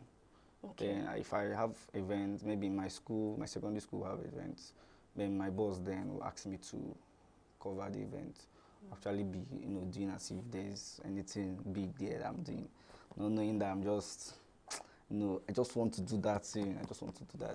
Like, I want to play. I was forcing myself, using my phone there's one app called Cross DJ. Okay. So you were using your phone then? My phone, then I'll place it on top of a table and be scratching. Scratching with your phone? I was scratching because the whole thing was just simple for me because this is something I was born with. So it's like a talent. Yes, it's just easy for me to I didn't even like call anybody to like teach me. So all these things that you see me captured and know how to do is by watching YouTubes and and watching maybe KYs, mixing and the rest. Yeah. That's how I did. So I didn't call anybody special and pay the person I want to learn from you. Yeah. So up to now, I don't think I will, just others, I can say that the few people I know now that helped me, maybe carried me along, is maybe, well, then I don't have any instrument. Maybe if I want to play music, they will give me their own. I'll play. So, but what are those essential instruments? Like someone that wants to go into DJing now, what are the instruments you think that person should go and purchase? You have to have your laptop. You have to have your laptop, have your DJ controller, DJ sets, understand. As a DJ, I think it's necessary for you to learn how to produce as well, produce music as well. So that's just it. So what trends do you see emerging into music today, especially when it comes to DJing? What do you say? What trend did you see emerging into music when it comes to DJing?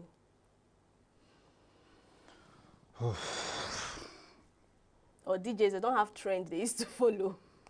You have to create your own, let's say, create your own vibe, different from what you see online. Okay. So most times, I'm the one that creates my own transition and the rest. So does it mean DJs, they create their own transition? Yeah, that's they don't follow trends or anything? Yeah, they follow trend as well, but sometimes you do a separate thing apart from what you others see. are doing. So sometimes you just create out something. It might even push you, it might even make you go far. So that's just the thing there. So like ever since you started, do you think music has evolved over the years? Do you think music has in any way evolved, especially when it comes to those that does DJ and those that sings? Do you think music has evolved since then? Yeah. In what aspect?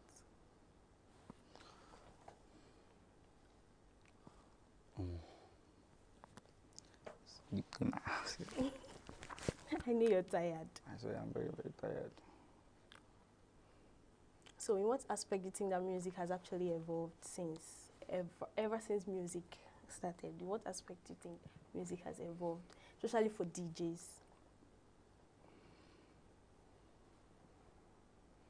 I don't even have an answer to this now. Really? Wow. Yeah. So you don't think music has changed in any way?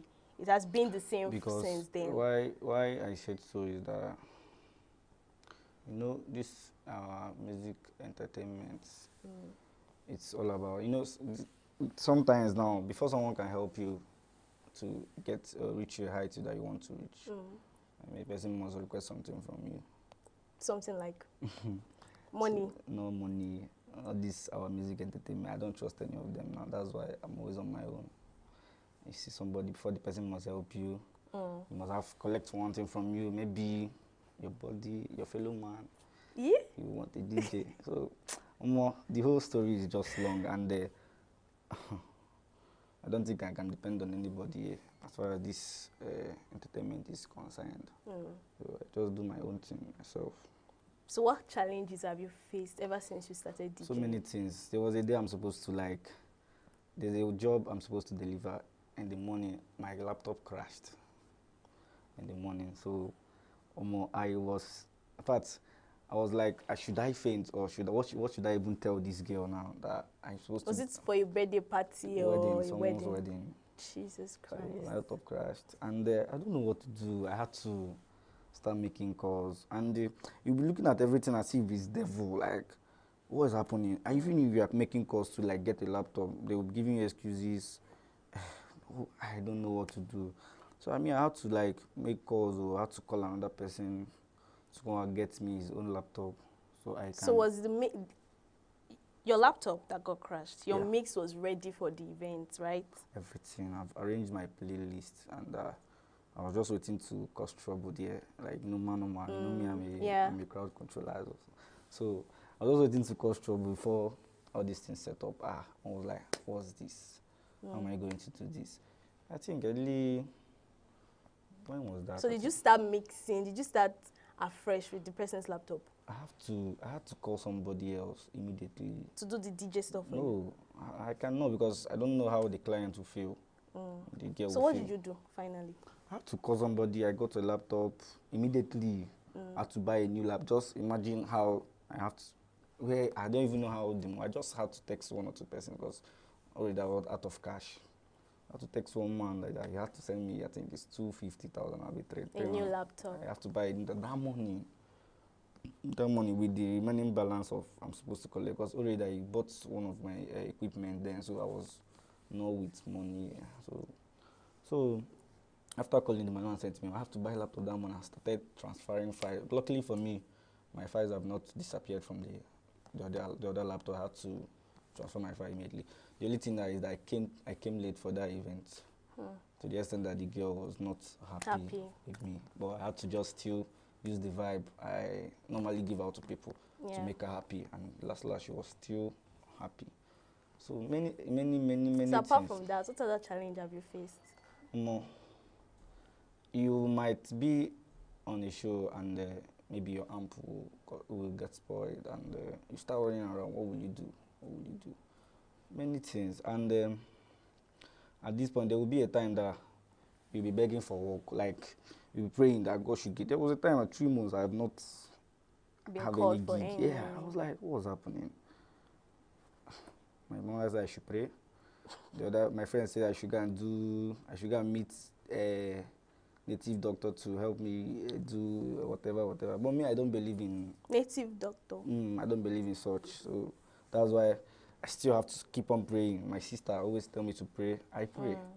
So now, and you know, the type of family I came from, I'm the last born of my family. So they will not always allow me to go out, do whatever I want to do, until I had to like, you know, think of so many things. And you have to be creative with your job. So now, if I want to go out, even to the extent there was a time my dad made me disappoint somebody else.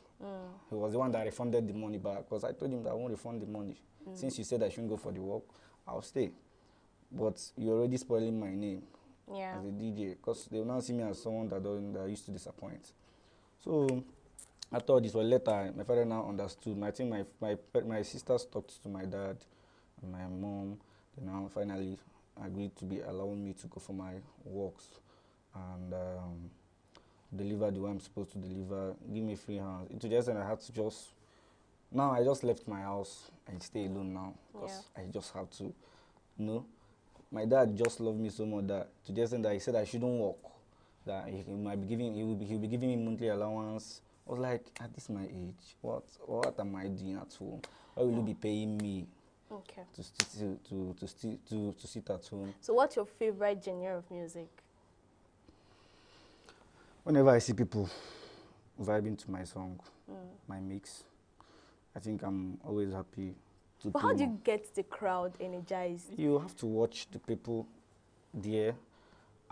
You have to also watch the time you're playing. Does it determine the event? Is it the event that determines the vibe, or the people? The event determines the vibe as well.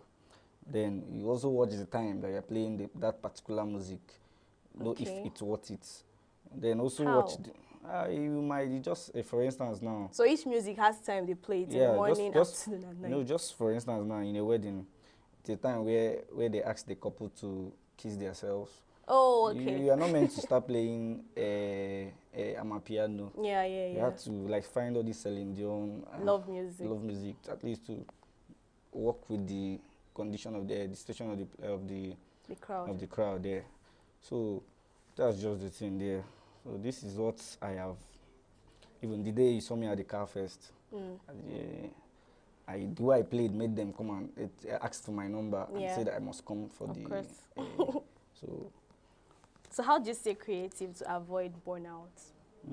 Do you constantly mix music? Because of course you cannot give what you have saved in your system a long time ago. So how do you get creative? Sometimes I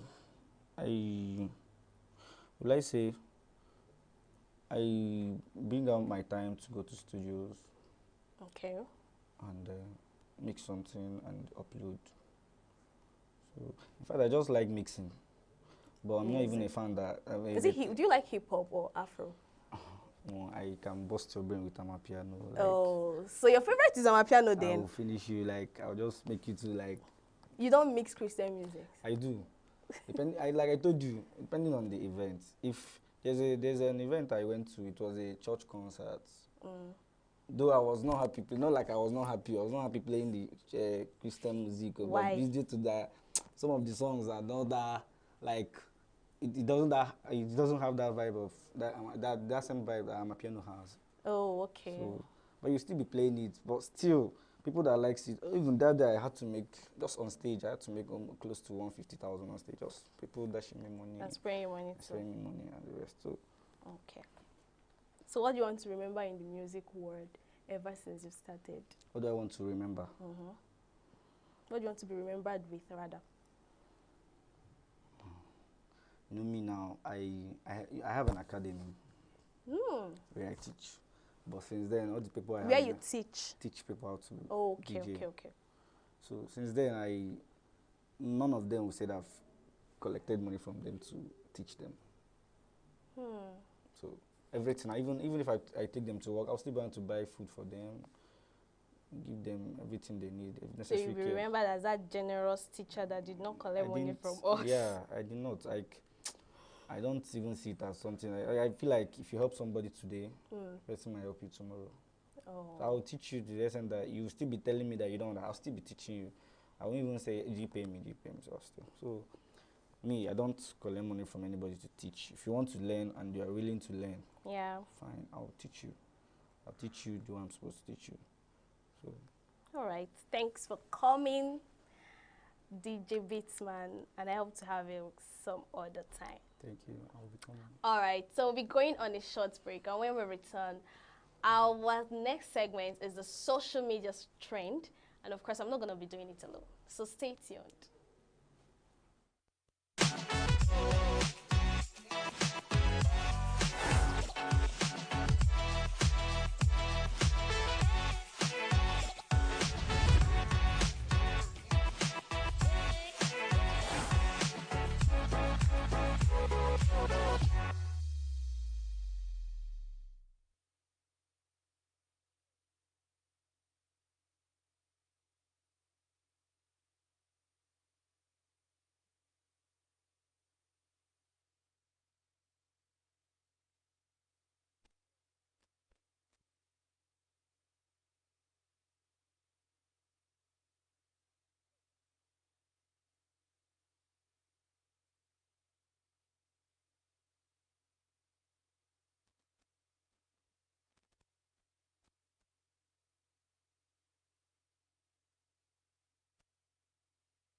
Welcome back. You're still watching E-Vibes, the entertainment show on Signature TV. And now we have the social trend. Of course, with me is the internet watch guy, Joshua Ori Togun. So I've gotten the tag now. Yes, now you're the internet. Well, thank you. You're welcome. It's good to be here. It's good to be here. So, yes. What's up? What's trending on the internet? On the internet, a lot of things are trending, a lot, but we're going to be focusing just on a few today because of time, you know. Yeah. I like to stick with time. So let's move on to what we have today. So hello and welcome to Social Trends. I'm your host for this segment, Joshua Itogun, and alongside, of course, with me is the vibrant Queenette. Why you not saying it like that? Well, I have to give you the way it is now. So today we're diving into the biggest news shaking the entertainment world, and trust me, this one's a blockbuster. Of course, yes. It's a blockbuster. No lose guard. No lose guard. Bro, after weeks of intense competition and a roller coaster of emotions, we finally have a winner. Absolutely, Queenette, we do, and it's no other than that Kingsley, a.k.a. what's that his name again? Kenny Ray. You don't even know his name. And a host of other rewards. The grand finale was a night to remember, filled with suspense and excitement. The final 8 housemates, Kenny Ray, Wane, Victoria, Onyeka, Uzi, Suj, Nelly. Only one can win. The elimination was fierce. Suj was the first to be evicted, followed by Anita and Ozzy. Nenny left next, then Victoria, which left Kelly Ray, Wani, and Oyeka standing tall as the final 3. But the tension didn't stop there. Of course, it wouldn't stop there. How I didn't can see it? that coming, honestly. I thought, really? Anyways, not at all. Oyeka was next to leave, and that actually broke my heart. Yeah. The Big Brother house followed by Wani, and just like that, Kelly Ray stood victorious as the winner of Big Brother Niger Season 9, No Lose Guard. My sister, no lose guard, no lose guard. The finale wasn't just about the competition though, it was a star-studded event with incredible performances from Joe Boy, King Mahdi, taking the energy a whole new level. And yes, of course, it wouldn't be complete without the iconic Chikwebuka Obi Uchendu hosting, guiding viewers through the season's unforgettable moments with a journey it's been. This is Big Brother. The No Lose Guard season kicked off on July 24, 2024 with 14 dynamic pairs of housemates competing for the ultimate prize. It's been a whirlwind of emotions, but in the end, Kelly Ray came out on top. We're going to be heading over to the comment section across all social media platforms to get the reactions from fans and supporters. So stay tuned as we read some to you. Yep. First, I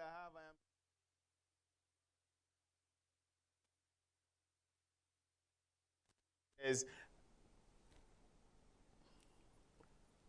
essay saying, Kelly Ray, my winner, I'm happy you won. Did you even know that at Elon Musk used to be your supporter behind the back?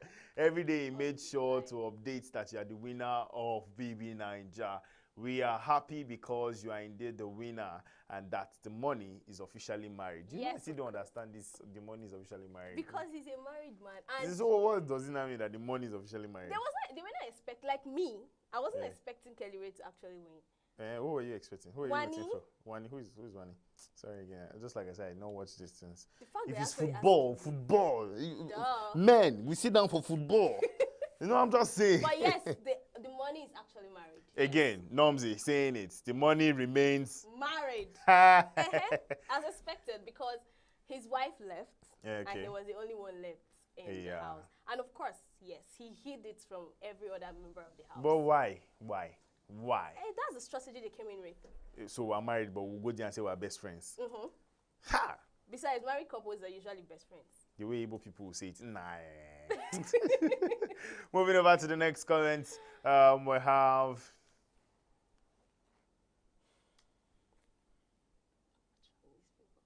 Bumi saying, oh, what a happy night it was for me. For you? I thought it was Kelly Ray that won. Why is Bumi happy about it? It's tough.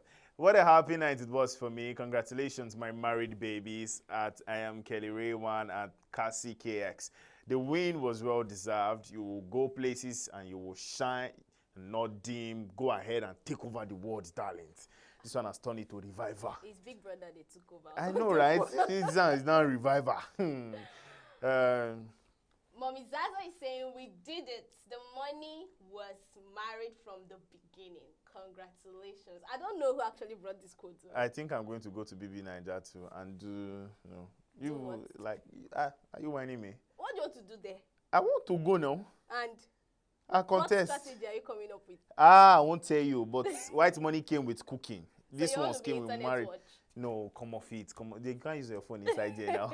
Finally, on the comment section, before we move to our next story, I have Daniel Faith. Congratulations. I beg, somebody should check on the Wani ex-boyfriend. I say high blood pressure. Don't hold him with shame. Why high blood pressure will hold that one? These people, this Twitter. If you don't have your mind in one but place, honestly, give yes, high blood we're pressure. actually expecting Wani to win this money. Which one is, who is, please, that's for Wani people. I'm just, please. Well, moving over to our next story. So, see, this next story is stirring quite a bit of conversation globally, and it's about one of the world's largest car manufacturer, Toyota. So, Toyota has recently announced that it will no longer sponsor LGBTQ parades and events. Additionally, the company has decided to scale back its effort to promote diversity and equity and inclusion, or DEI initiatives. Now, this decision has raised many eyebrows, sparking discussion across different sectors about the potential impact.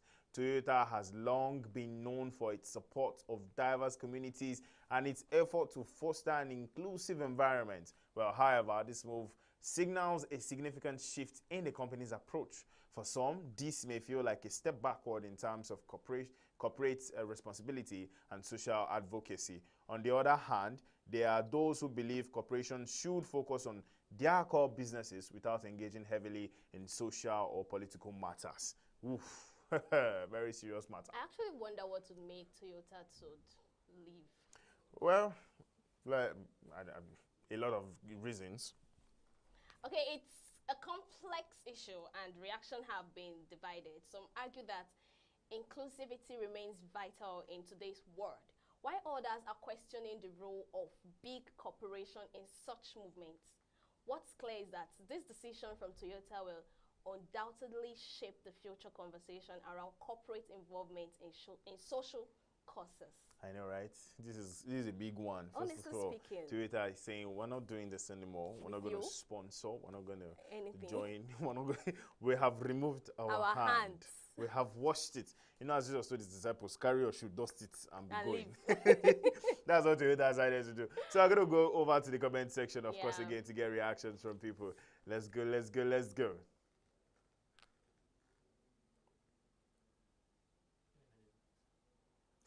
Ruben is saying, what happened to the good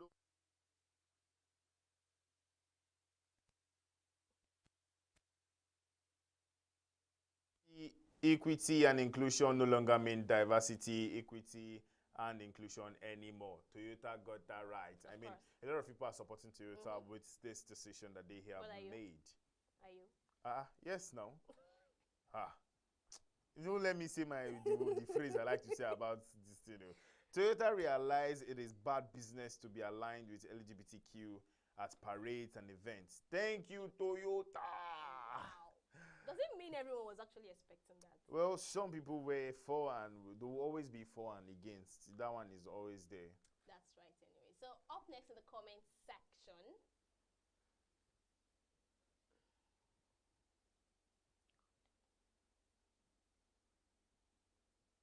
Not because they want to or because it's the right thing to do. They got caught and revenue is at stake. Oh, this one is coming with another point of view. And he's actually raising his eyes. It's not like they wanted to do it. It was just something else. That's why. Yeah, that's why they pulled out. It just came out, so they had to like. Let's balance it. But whatever the case is, Toyota decided not to sponsor or be part of the parade and events that concerns LGBTQ. Yeah. Whatever it is your opinion is, go to all of our social media platforms, go make your comments, go drop your opinion. Of course, we'll get back to them in due time. Don't forget to like, share, subscribe to this YouTube channel as well. We're live on YouTube and on Facebook. You can also go to TikTok, Instagram, you know, all these Gen Z people go. You what? Are you a Gen Z? I'm an old man. You're a millennial. Yes. Stop playing. I choose to identify. You know, in this generation, people like to identify. Oh, stop I playing. am identifying with the millennials. And don't be angry when I call you a millennial. Why would I be angry? Okay, all right. The show is a wrap. Thanks for watching the E-Vibes Entertainment Show. Join us same time tomorrow by 1 p.m. I remain your baby girl, Queenette. Welcome to Bye. Enjoy the rest of your day.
You go to some of our public institutions, because you want to say tuition is free, the laboratories are almost empty. So when you pay money, just like an investor, when you pay, you ask for value. When you see buses in the nation's capital, buses are designed to take 50 passengers. Sometimes you have over 110, 120. That's because they are highly subsidized and free. For me, subsidy, yes, but free, highly no. It shouldn't be free. And this is the only way to be honest, because we're preaching about sustainability. If it is free, we can't sustain it. If masses are going to be paid, it has to be in a subsidized amount of money. Let the government subsidize it, because major thing we are facing now is a problem of transportation, the high cost of transportation. All of us move from one place to the other, goods and services move from one place to the other, but when the cost for transporting goods and services to where it is needed is highly expensive, it will affect the price of goods and service itself. Let Innocent produce buses for Nigeria, electric buses, and let them be carrying people all over 100 naira. Nigerians can afford it. 100 naira. Even if from here to Gawalada, 100 naira. From Ketu in Lagos to Victoria Island, 100 naira. If they do that, the buses, the distance will reduce. You understand me? You set up a charging point where they can go and charge their buses. Like in Lagos now, they have a depot for the buses. Let them go there and charge the buses and be carrying people 100 naira. It will reduce the economy. A state like Ebonyi State budgeted 68 million to buy SUVs for their state House of Rep members. So if that can be budgeted, state like Benue, Governor Ilya was saying the budget for House of Rep members to acquire a car is 60 million. That means Nigeria is wealthy. I think transportation can be made free, but I don't think these people that are making money from this would like to stop right now. The transport sector is a huge sector of the economy, but then the everyday increase in prices, remember, has not made people to be happy about the transport sector. Coincidentally, if the governor can instruct the director or the manager of any transport state corporation that any citizen, not only even their citizen, any person that occur that come to their office that are looking for assistance of the transportation from their state to another state, or interstate or intrastate, they should be giving them, consider them free or complimentary board ride of transportation from point A to point B. The lower people, the less privileged, the state government should make it, and students, the old people, they should make it free to them. Really affecting. Like if you can see people moving over there, everybody are trekking, they cannot enter transport because of the cost of transport and all that. People go a long distance, 1 mile, 2 mile trekking because of no money. And not only that, a lot of criminal and all that. I know I have lost out to 4 phone where I was trying to see how I can get a cheaper car, because where I want to go, then charge me a lot to take me to that place. The first day I lost my phone, second time I lost my phone. And it's because of hungry, that is why those boys increase in robbery. Abuja is not working very effectively. You know. Then the government should look into it and provide more. And they can go to countries, other countries, developed countries, go there and get there. They know what to do, and they bring it down the price. And they also consider the pass also, because the former one, the urban mass, many of them packed now in the garage. They are not working. And they ask, they say this one has a small issue, this one has a small issue. Which day are they going to visit? So they will government to sit up to put these things in order. That is voices from the streets, where people express their opinion about different policies of the government. From the nation's capital, Abuja, I am Nasiru Usman, reporting for Signature TV.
is another beautiful morning right here on Signature Morning, Signature Television. And of course, today is a very beautiful day. Today is 7th in the month of October.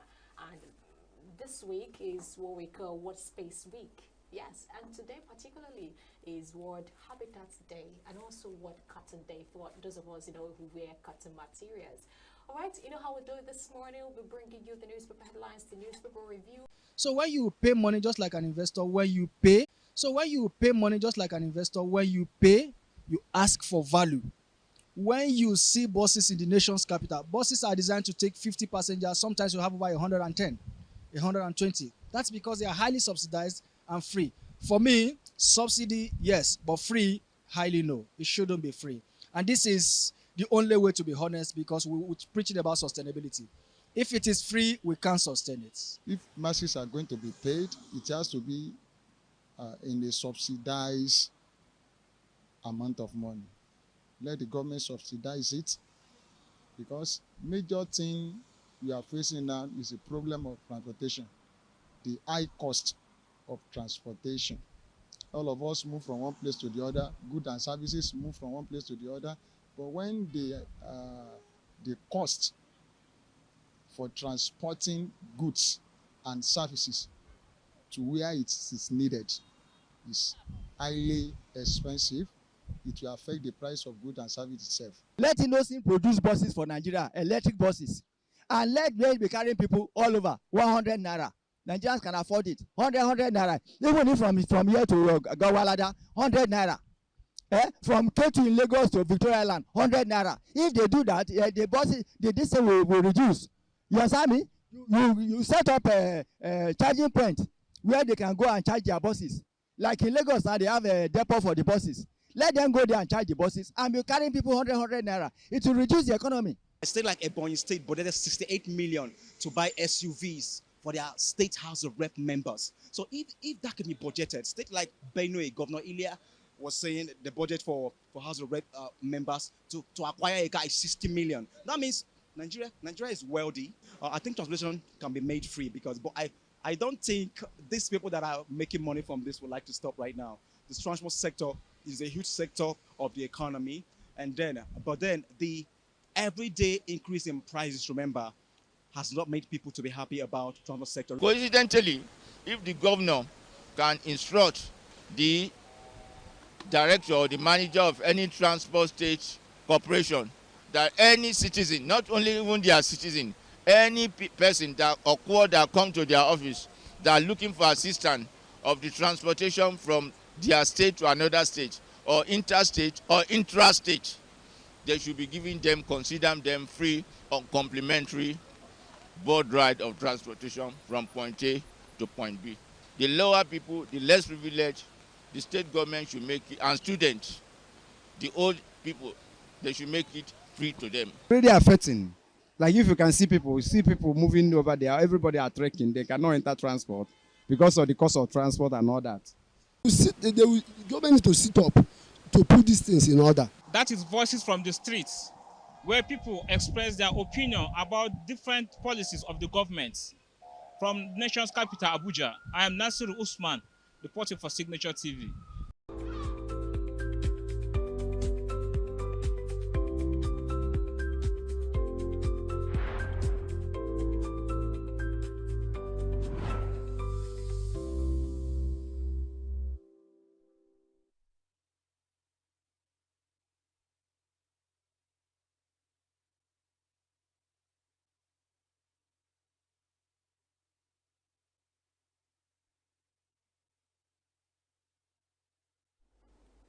It is another beautiful morning right here on Signature Morning, Signature Television. And of course, today is a very beautiful day. Today is 7th in the month of October. And this week is what we call World Space Week. Yes, and today particularly is World Habitat Day and also World Cotton Day for those of us, who wear cotton materials. All right, you know how we do it this morning. We'll be bringing you the newspaper headlines, the newspaper review, and of course, interviews and every other thing, entertainment, business, every other report we have lined up for your listening and for your watching pleasure this morning, just to keep you informed My name is Belinda, and I'm not alone like usual. I have a very handsome man right here with me.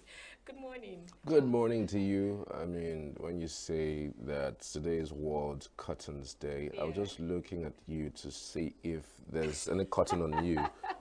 I felt like maybe what you're wearing on your head is cotton. So, but you, it's not actually. Well, you must not wear it.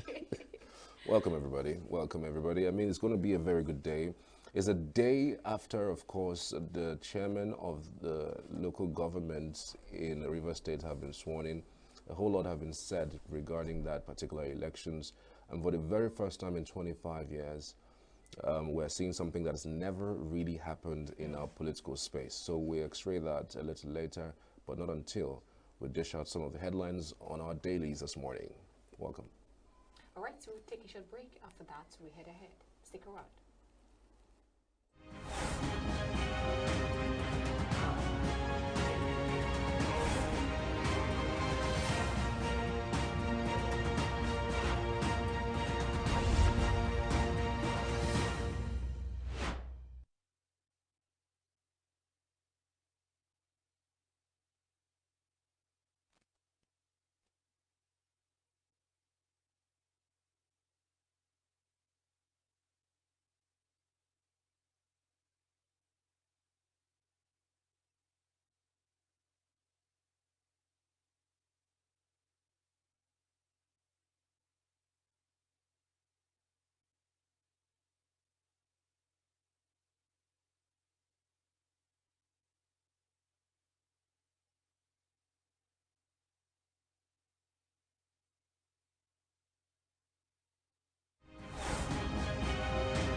Welcome back. You're watching Signature Television, and this is a Signature Morning, and we're going straight into the headlines on our dailies this morning. We begin on the Vanguard, not on the Vanguard, on the Guardian this morning.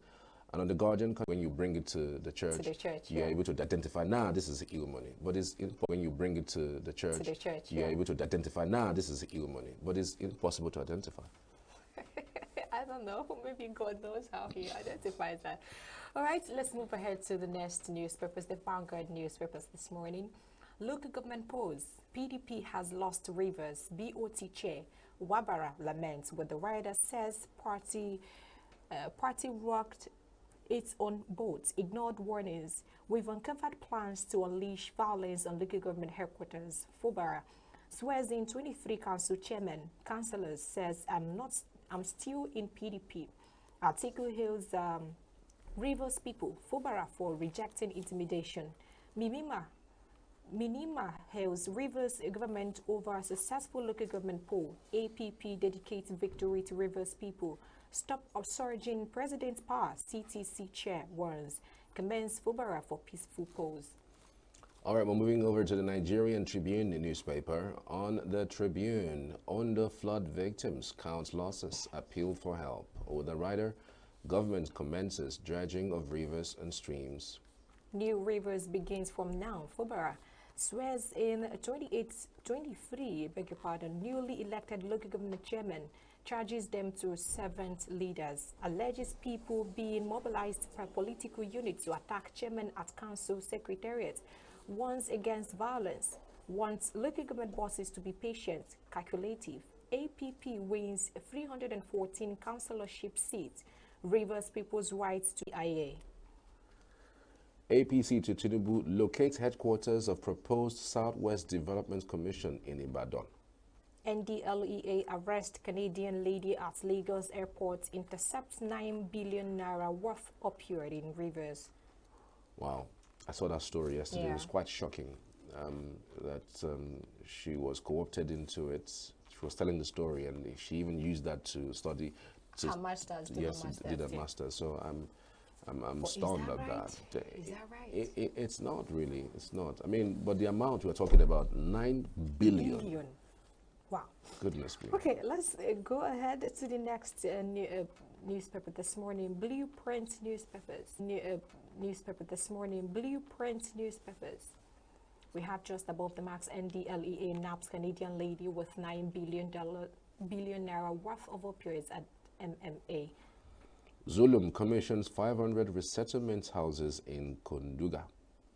Protest great outcome of Rivers. Benue Akwa Ibom local government polls with rider APC PDP lost all 23 councils to APP AA in Rivers.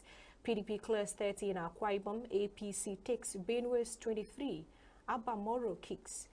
Serap wants local government funds withheld over credibility issues. AFCON 2025. Malawian referees arrive for Nigeria-Libya clash. Ondo Guba, over 2 million registers. INEC distributes non-sensitive materials.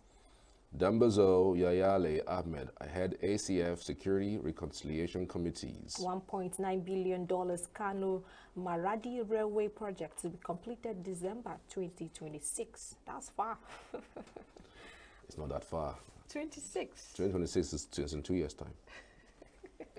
Is it far? It's far from a year. Okay. Okay. Let's see how it goes. We're headed over to the Punch newspaper. On the Punch, it's a screaming headline. Rivers crisis, Wike camp heads for court as Fubara swears in local government chairman. With the rider, APC PDP factions vow legal battle as Governor Atiku, others counsel LG chiefs on residents' welfare. Naira for crude, 3 refineries plant PMS production. Dangote awaits NMPC supply. Tariff hike, Disco's revenue jumps to 887 billion naira. Naira debt servicing soars to 6 trillion naira, says CBN report. 2027, Labour Party welcomes Kwankwaso, offers to be Obi's running mate. Okay, I can't wait. Abba Moro tackles earlier as APC sweeps Benue local government seats. 50 CNG stations servicing 200 million Nigerians, says the NMDPRA. And finally, I trafficked drug to pay my master's fees, Canadian suspect. And that's all we can take from the points. Let's finally look at the Nation newspaper just above the mask. Yakubu, after 110 years, Nigeria is indivisible with the rider ethnic groups interwoven. Husband stabs new wife to death in Lagos with the rider. Okay, there's no rider apparently. It's just how stabilization bills before National Assembly will affect taxation. Report 6 PIA amendment to halt falling government revenue. Experts list merits of crude sale to refineries in Naira. It's a win-win for investors, marketers, and users.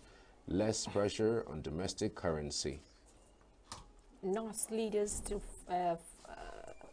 in final push to end banditry and terrorism.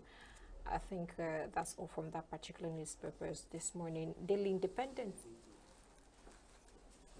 We have that bring dead capital to life to tame appetite for borrowing. Federal government urged. With the rider, $1 trillion can be raised through asset optimization, securitization. Analyst. Fubara swears in news LG chairman in Rivers, says developments marks new beginning for states, accuses Wike's loyalists of plotting attacks. Rivers low savings falling interest rate hike. Kalu Idika Kalu with the rider laments country's poor energy production despite rich endowment. I think that is it. Ondo Guba, 2,053,061 voters registered for election, says INEC. Withhold allocations of states that failed to conduct local government polls, Sarap tells Tinubu. All right, that's all. Just welcoming our reviewer for the day, of course. There's no other than Chris Madikar. Mr. Chris, thank you for joining us. Good morning. Good morning, Chris.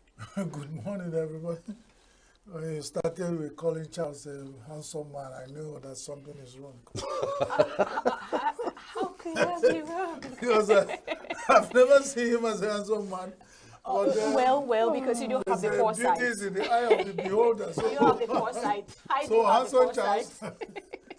Can we go handsome Charles? That's good. Thank you so much. If Nigeria will suddenly become a beautiful nation in the eyes of some, and I will be alone, it can become, I can be a minority opinion. That can be an issue.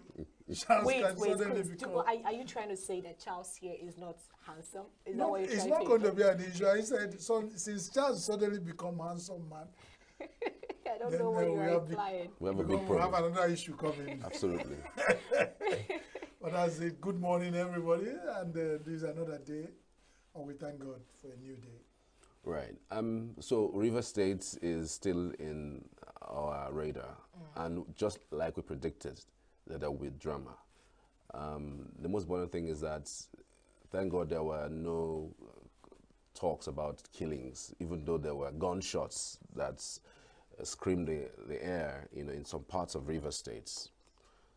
So what do you make of this development? This is the very first time in 25 years of our democratic dispensation, at least this particular democratic dispensation, that you are having a governor who is of a different party, a local government chairman who's of a different party, and even there's a chair local government area is for AA, not even APP.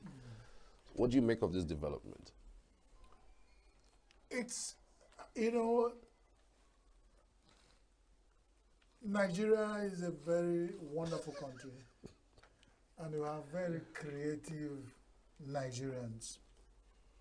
I used to have one editor where in the media house I used to work. He uses one word. He said, Chris, when you're editing and you try to use the word is, it doesn't work, try was. So if is doesn't go, was can work. And Fubara found himself in a tight corner. He tried is. It was a little difficult. And the man tried was. And it went well for him. And the same group of people that always tell you to go to court. And you're talking about, you can only shoot gunshots and they throw granite everywhere. You go to court. So we don't have anything to review here. The headline said, Wike Camp has headed to the court. So it's prejudice. Sub-judice. Sub-judice, as he said. They haven't filed it because the courts are about now opening. This is just 8:15. Okay. So I'm not sure that there's any court that's open. So we have opportunity to talk about it. That's what you think. The Wike we know used to file cases. Oh, God. But it's good for the chicken. It's always good for the fox to die in the in the frontage, the frontage of the household of a chicken. It's always the chicken every day dying in the frontage of a house of a fox. It's like, the fox has done it again. This time, the fox has died in the frontage of the house of a chicken. So Nigerians have a new, you said in 25 years, things must change in Nigeria, and it's beginning to change. This is a clear case of you push and press people to a point where they now talk and say, by the way, who said there's nothing we can do to... You see, the big politicians are beginning to see that they are coming to they got into their end. They cannot hold Nigerians to ransom for life. Everything that have beginning must have an end. They've only gone to court. And that's where we ain't going to end. We're going to wait for court to decide. I'm just thinking what you think, what will be the political future of what? The PDP in the States? Because they've lost. They clearly, PDP is a party that people had gathered to roast to them in fire. And they went to bath. In this scarcity of fuel, they went and used fuel to bath their body. Okay. At the national level, are saying one thing. The local LOC in Port Harcourt are saying one thing. A house divided against itself. They gave room for the young man, and he was very creative.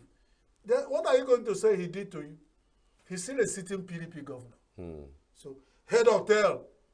But the idea is that he has to choose a structure that works for him. I have used that analogy. Fubara, Aregema, there's fight. And you people cannot settle it because somebody say, if you come to say, hey, what's the problem between Chris and Charles? They say, Belinda will say, I will set fire on your house. I will set fire. Everybody will pull back because of fire. Okay. Fubara is sitting there. So you people are seeing this clear case that I am in trouble because of fire. You cannot come and help. Even from Abuja, you are afraid of fire. From Benue, you are afraid of fire. From all the PDP states, you are afraid of fire. You allow me to suffer. Even me sitting on keg of fire, you want me to die alone. It's only a tree that they will tell that they will kill you. You stand still. So Fubara, with his, I thank God for the people who surrounded himself with. They put heads together and said, by the way, who said you cannot have another political structure? And this structure has, you see, the all fought for River State has been dashed on a platter of gold to APP. No, I was thinking, Chris, that Fubara is going to migrate to APP finally. But he come on to say this morning that he's still in PDP. But that is politically correct for him to do. He knows. He's been well advised. Unless you use broom, are you pursuing him away? He won the position of governorship for River State under PDP. And as a good party man, he remains where he is. What is he saying? Did he force anybody to go to? He only said APP people won. APP people chairman won the landslide, and he is still, which is possible. We want other states to start seeing where you are a governor in any incumbent party. No, you are saying in 25 years it has happened in River State. You say it's not possible. It can happen. It's possible. Where we are crying, some states have done their own. ENUGU has done their own. Not a single councillor of APC, APUGA, or any party won. They were like, winner takes it all. And in Anambra, APUGA did their own. Not one other party smelt anything. In Sokoto, in Kwara, in Imo. But here is River State. When the thing was like, hey, people going to die, and the thing trumped up a new era in Nigerian political system. And thank God he said in 25 years. So Igbo said, Osita Atademo de Babu. Wow. And they have AA in one of the, just to tell you that even what they call them, APP, it's not even, they are magnanimous enough to allow, there's... But again, there are so many persons who have interpreted what has happened as breaking the stronghold of Wike. Because the thoughts that people are having is for 2027, Wike would have a bargaining chip with the president, stating that he has the stronghold of River State to be able to deliver River State. That it does look like this is the final battle that he has had, and he might not in any way find these are some all sort of analogy. If we sit down here talking about giving impetus, we talked about this, we saw it coming, we analyzed it on this position. We said, let this pressing down stop because it might not end well. Some people who felt that they have the power to press people to death kept doing it. This is the result. So whatever you get, you take. I don't care. I don't want to get involved in discussing whether your political stronghold has been... You pressed yourself into oblivion. And whatever you take, now what you're going to do, go to court. If you don't have... Now go and get the army and start shooting out the River State or start arresting them and put them to... Catch them, pack all of them to take them to Tinubu, to show them that these are people. Whatever you want to do, continue to do, because you have made statement to the point you want to show the people of River State that there's no single human being existing there. And then Okay, That's what you get. see this particular trending news right here. LP welcomes Kwankwaso's offer to be Obi's running mate come 2027. How do you see that? How is it going to be? Well, it's a good move if it's coming in from very good and sincere purpose. Because these are when people take decisions that they could have taken yesterday. Yeah. Years back, you're taking it today. So, like the Igbo said, if it begins today to be okay, it's okay. I mean, is that now there's a very big thing to be. Then they begin to do horse trading across and begin to unite Nigeria, and then again, and then get the power to that's only when Nigeria can become one. You find that some people are not possibly good for any positions, and you are doing political handshake across with people you want to do. This is why it got us to. So some people, and somebody God trumped up somebody, sometime in Nigeria, the whole Nigeria was agog where this man came on, nobody knew. Along the line, it was like, and you did say this in camera, and the God gave you opportunity and you refused it. And when this thing came, it was like, too late, you have refused me to be second hand. Who said the Vice President of Federal Republic of Nigeria is a second hand tire? It could have been another opportunity for you to move closer there, and even have an agreement closer there, and even have an agreement of Oga after you in a meal. But you found that as I did, and so I did. So everybody has remained there. It's good if it works out well and it's in very sincere heart. It's a good start. Well, what is happening in LP right now and the whole quagmire with Obi stuff? Do you think this is gonna sit well with Obi? Having him coming to offer to become his running mate. It's only about political horse trading and alliances. Politics in Nigeria is a game of numbers. You sit in your own corner and want to win Nigeria. Nigeria is a complex society. You must have to build alliances across. Even LP need to build political alliances across and get a lot of other people. You give in something and take in something because you cannot process most of these things alone. And it's good they realize it on time.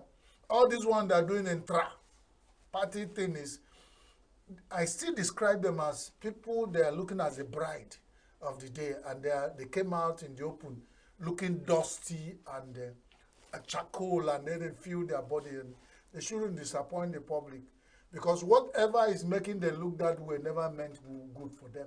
They better go deep down in their closet and settle all those things, because Nigerians will not want to hear that.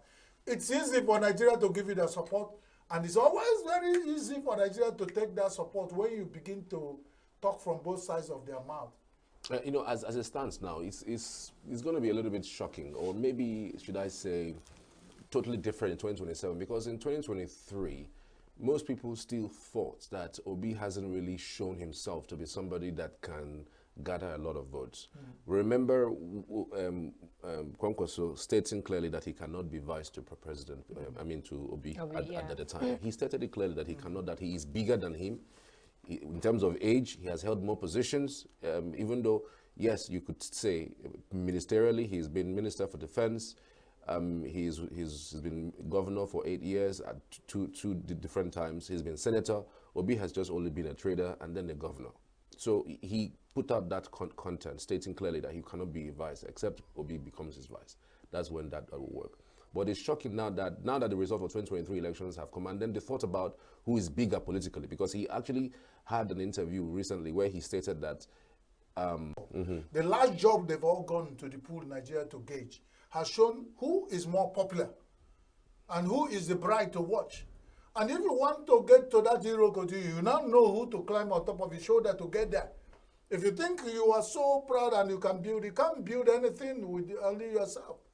It shows that you now know, even the people supporting you and your structure, now know that we need that structure to get there. And by the way, to be a vice president of Federal Republic of Nigeria is still quite bigger than being a minister of Federal Republic of Nigeria and whatever you have heard before. So if you look at it very well, it was a very bad calculation that they regretted.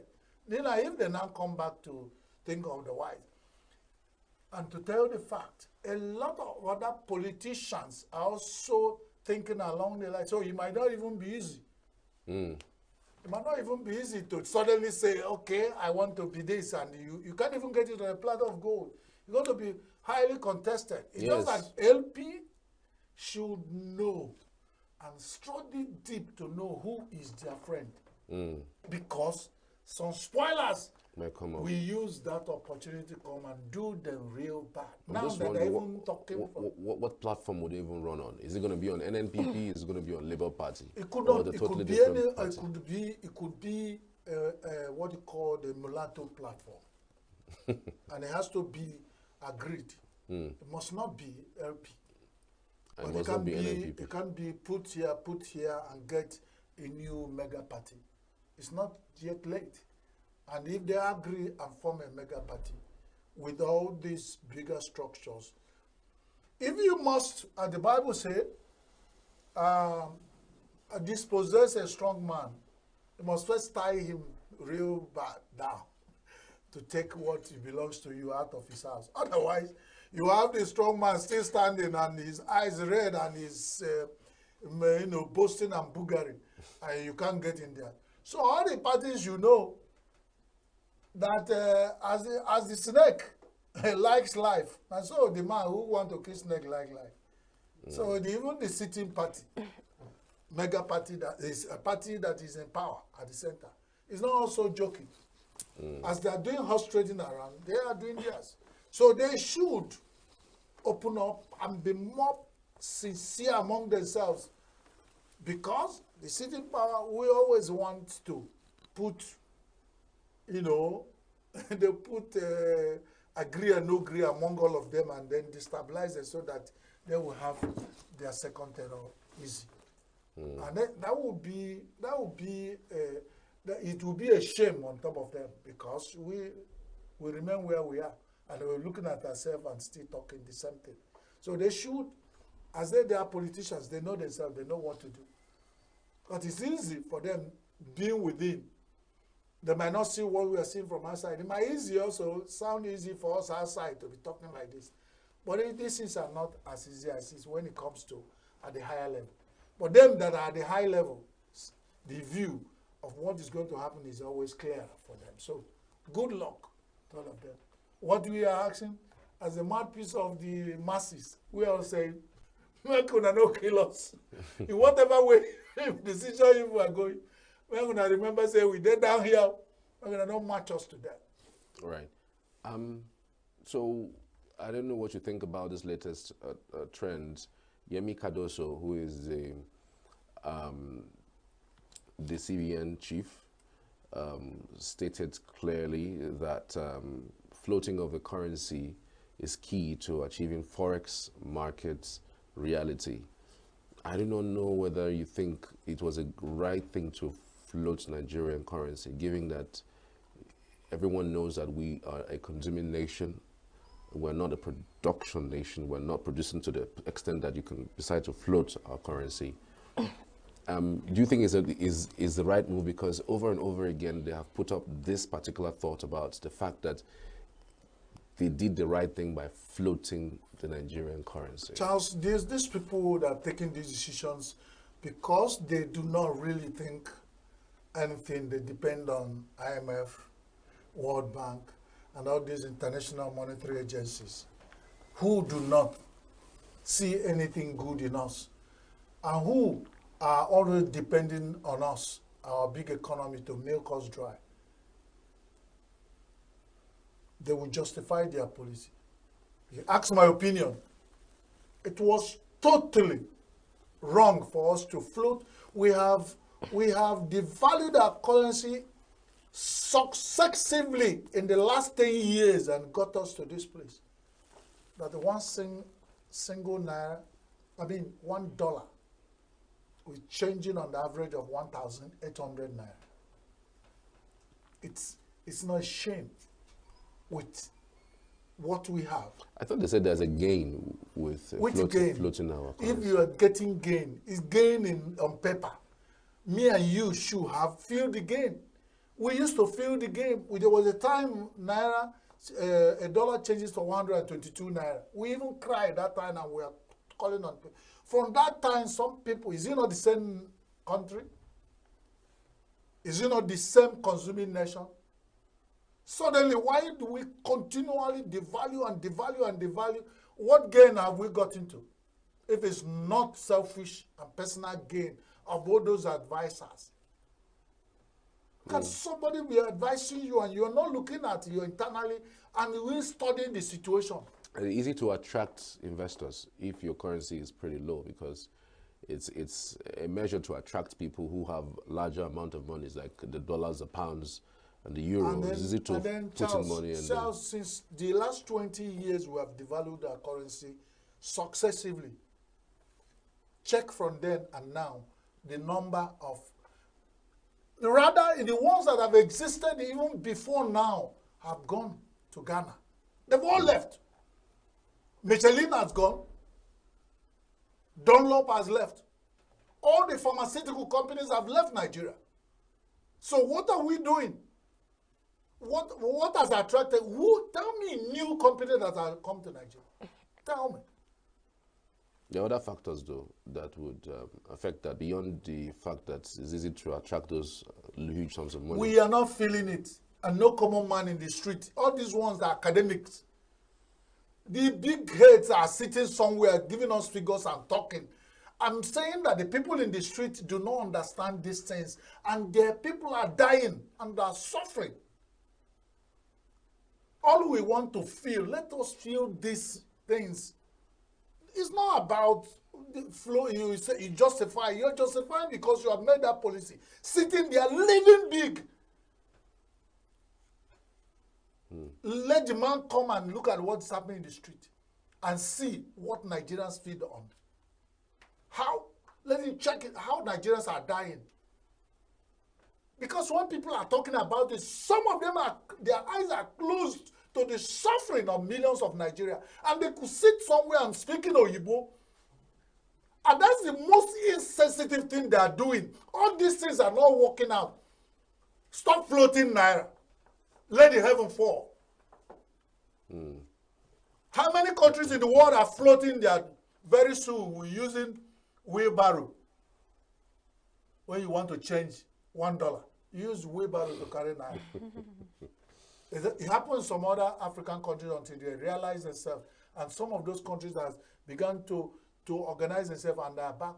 It happened in so many East African countries.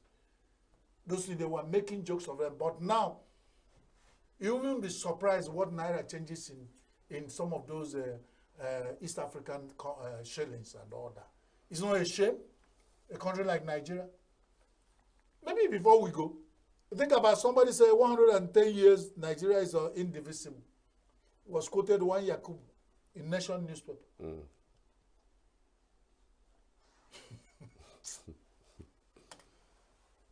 I don't know what he means by indivisible. Nigeria is spiritually, psychologically. Nigeria is internally, in our minds, divided religiously, tribalistically, everything negatively divided. And the leaders of Nigeria did it to us. The last president of Nigeria in his reign for 8 years didn't even listen to anything. People were crying. Nigeria began to divide 450 pieces and splinters. To the point that you even be afraid when you are walking in your own house. Nigeria is even divided in the house, in your families. Okay. So what is this guy talking about? What he's talking about is just a geographical expression that are there. But within it, if you want to be sincere, let's just stop saying this nonsense. Nigeria is not united. Nigerians are not united because a lot of people are feeling offended for so much issues. And we've been calling for. That's why the president said he's calling the youth to confirm. I had my issues with that, but it's not stopping him from calling for confirm.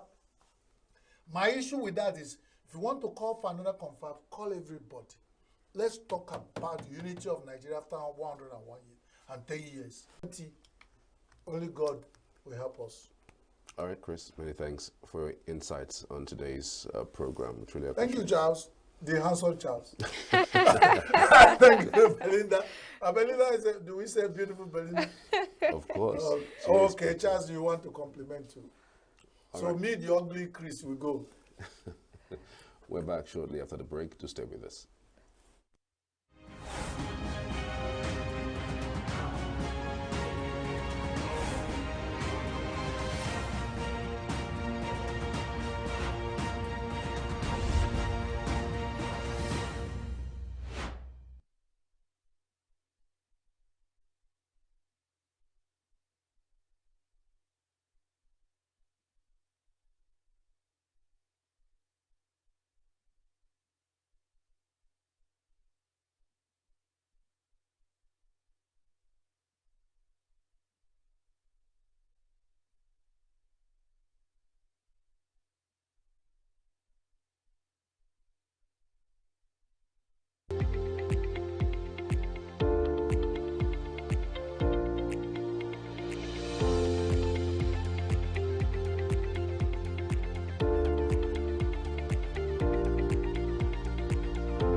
Welcome back. You're watching Signature Television, and this is Signature Morning.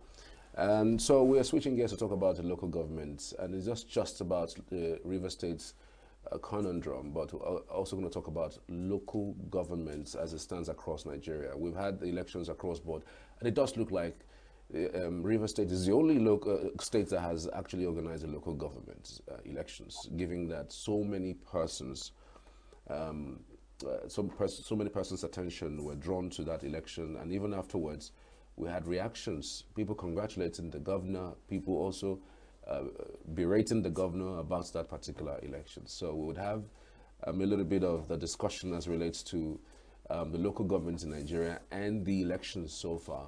We have Elder Ihoma Ngozi on the line with us. Good morning to you. Good morning, my brother. Good morning, my brother. I'm hearing you. Okay, Elder, thank you for joining us this morning. And it's quite, I'm sure you followed the River State elections. So many persons, you know, followed it up until this moment, giving the dynamics that is playing out in River State as it stands. We're going to start our discussion from then and then bring it up to the broader perspective. What for you has played out in River State, given that we have a different party having the governor, a different party down at the local government, and then we have one party that is also off that particular number of 22 local government area, AA. Do you see a future in this kind of collaboration? And do you think that there's anything that politicians around Nigeria can learn from what has happened in Rivers State? Yeah. Let me start by saying that Rivers gave Nigerians a little shocker, or would I say a reminder of events that played out in 1993. If one remembers Justice Ikweme, who delivered a midnight judgment or an injunction that enabled the Association for Better Nigeria, ABN, to truncate the diarchy that would have led to the Third Republic. The election conducted by Humphrey Nwosu, a professor of political science, and using option A4, which was adjudged to be freest, fairest. I don't know where those phrases came from, but I would say that it was the people's election that brought in late Chief M.K. Abiola, a business mogul, as president of the Federal Republic. It almost played out that way in Rivers State when the Federal High Court in FCT, in utter disregard and disrespect for the position of the law that no court can stop election after that 1993 debacle. But I see is that the Federal High Court in the FCT sat on appeal on the Supreme Court judgment of July 11, 2024. So what it means is that the new CJN has a lot of work to do. Justice Kegeku, from her birth in London, we know that she's going to bring in, and as the second female Chief Justice of Nigeria, she should add a touch of discipline to make sure that what used to play out in the time past, where judiciary, which should have been the last hope of the common man, had become the greatest pain and enemy of the common man. So let us say that, yes, an election was conducted. There was a lot of attention on the Rivers State election. But again, there were infractions and contempt of Supreme Court judgment that must be addressed, that will not be allowed to go free, starting with which political party went to court in FCT, attempting to stop a Supreme Court ordered election. Who were the individuals who masterminded it? Who was the judge that delivered a judgment? They all must be tried for contempt, and they must be brought to book if our Supreme Court will not become a paper tiger. Having said that, APP, everybody know that is another wing of PDP. It didn't start now. Let me take you a little back to 2007 when PPA emerged in Imo State and took over and brought Hakim to power. Okay, so it's not a new thing for a sitting governor to. That's the beauty of multi-party democracy. But I salute whatever led to a chair local government going to AA. That's a good one. At least it's going to add a dynamism in the argon of Rivers State when 22 people will be trying to go back to PDP, the man in AA. We know that whatever made the people to vote him in an alternate party to APP is that the AJ people who are in the boundary of both him and Abia, who are predominantly Igbo people on the Kanye, they demand and they deserve a better deal in Rivers State. So let me say that kudos for the grassroots, but the journey is still too far.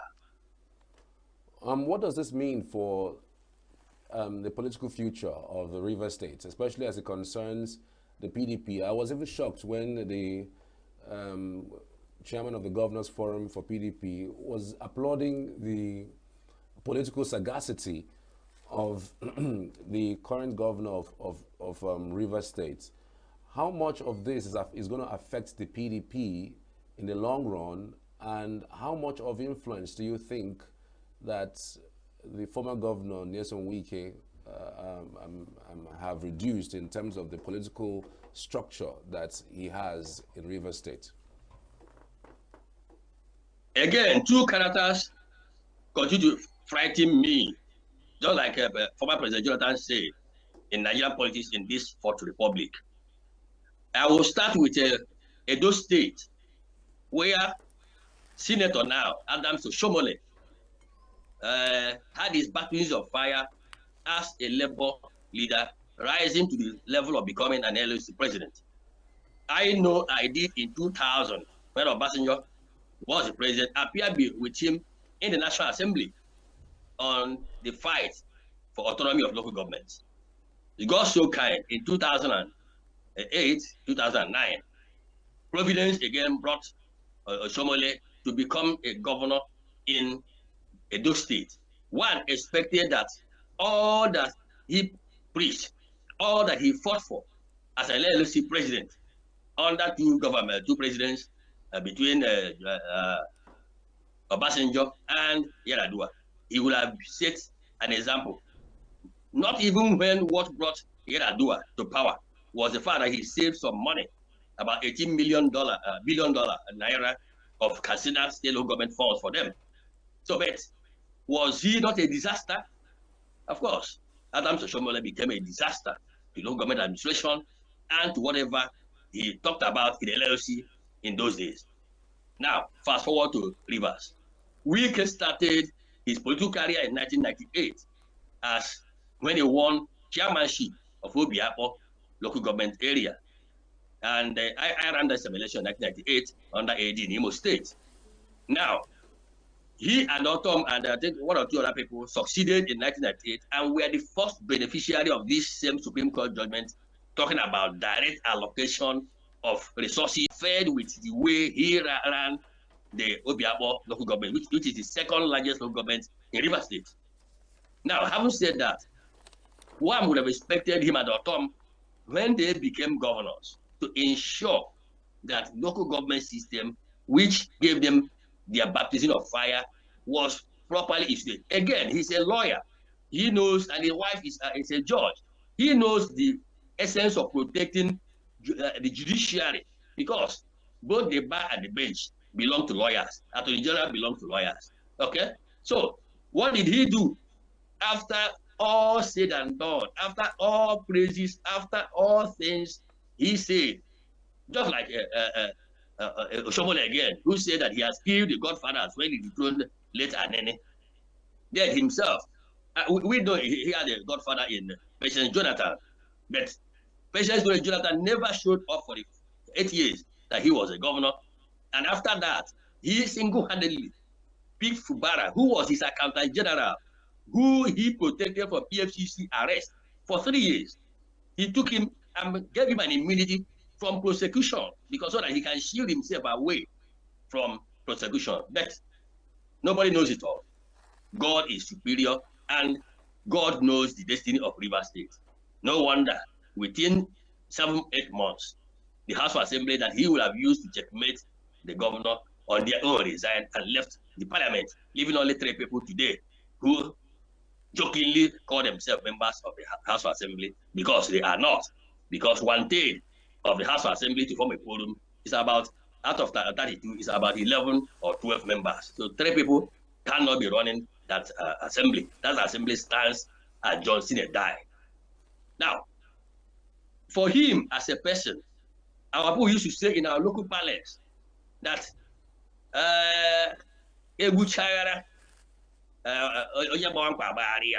he should have seen the handwriting on the wall when all the other judge and the powers that be in Rivers State queued behind Fubara. He would have known that the game was up. Now that he's lucky to have a new godfather in President Tinubu, and 2 of them are cohabiting in FCT, he's doing a yeoman's job. What no other minister, including Bala Mohammed, who left Bauchi to be in Rivers, did in FCT when he was a minister under Jonathan.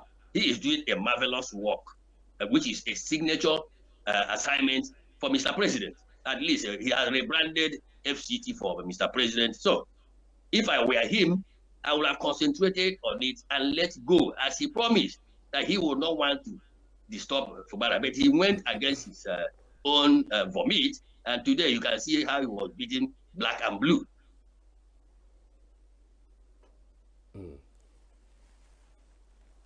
Hello? Elder, are you there? Yes, I'm here. Okay. All right. I would want to ask, this question about this thing that the winner takes it all. Are you there? God, can you hear me? Hello, Elder. Can you hear me? Very well. I'm waiting for you. Okay. Yeah, this issue of the winner takes it all among the sitting governors, is being prevalent right now. What do you think that means for Nigeria? Does that mean well for Nigeria now? In a multi-party democracy, there's nothing like winner takes it all. Today, Rivers is in the hand of APC, PDP, okay, at the state level, and now has gone to APP at local government level. All of them are serving under an APC government of Ahmed Tinubu.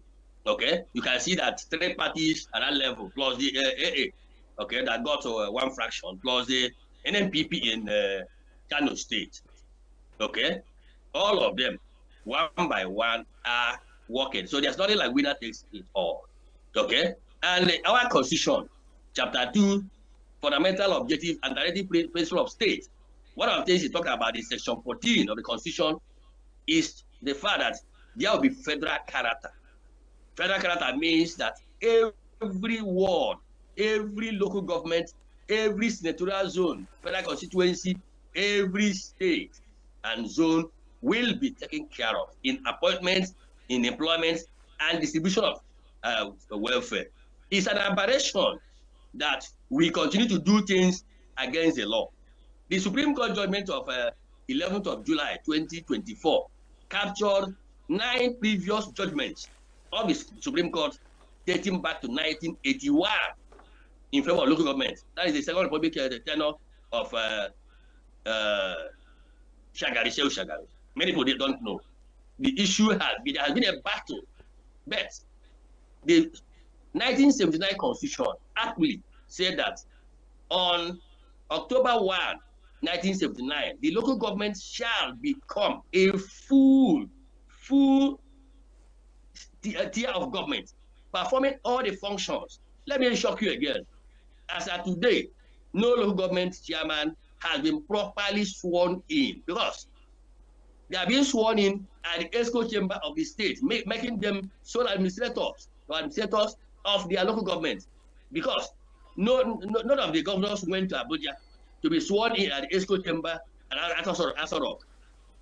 It is the state chief justice or any high court judge in the state that swore in the governor. So why are they now swearing in their own ESCO chamber? That's part of what they don't understand, and we don't want to correct them on air for now because we are working gradually with the anti-graft agencies to put a proper structure. The local governments as a tier of government, having its own function and its own bureaucracy, will have its own head of service. We have its own judiciary. There must be a chief magistrate court to swear in the chairman of the local government in his own local government and the councillors. Okay? So what has happened is a strict aberration.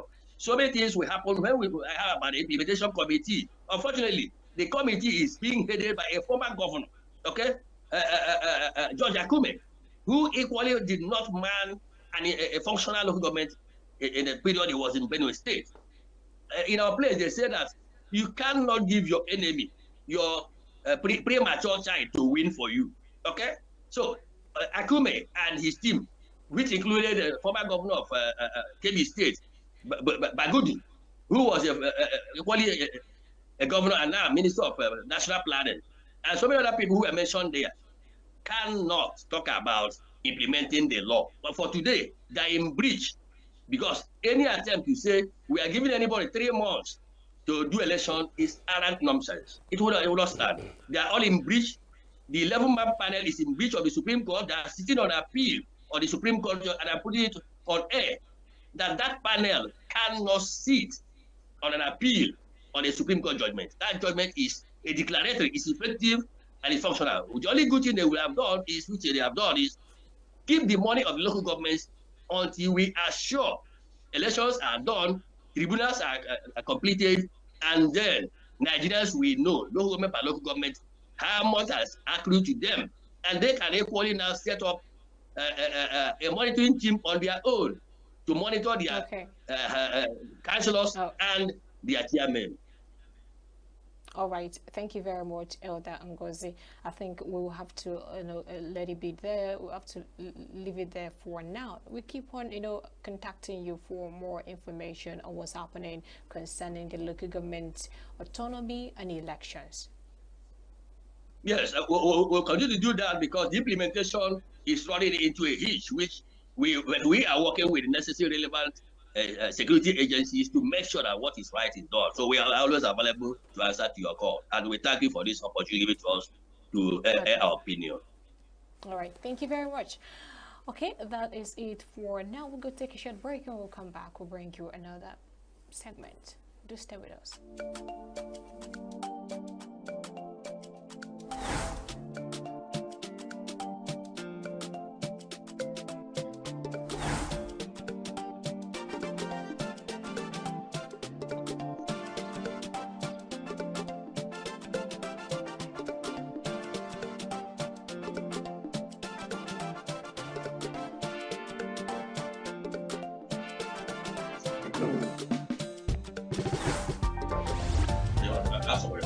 Right, that's just right.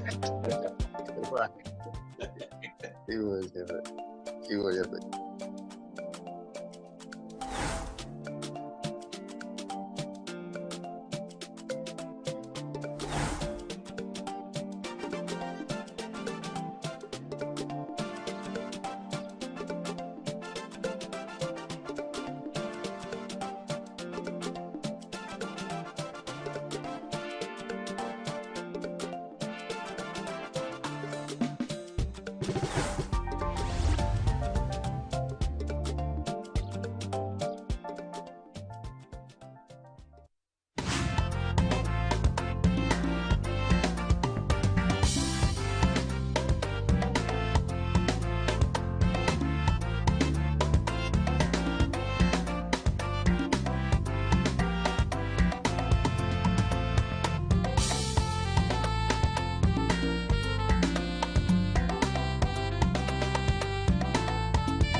Today we delve into the world of music, movies and fashion, bringing you the hottest trends and behind-the-scenes stories. Welcome to Entertainment News. I am Queensley Rowland.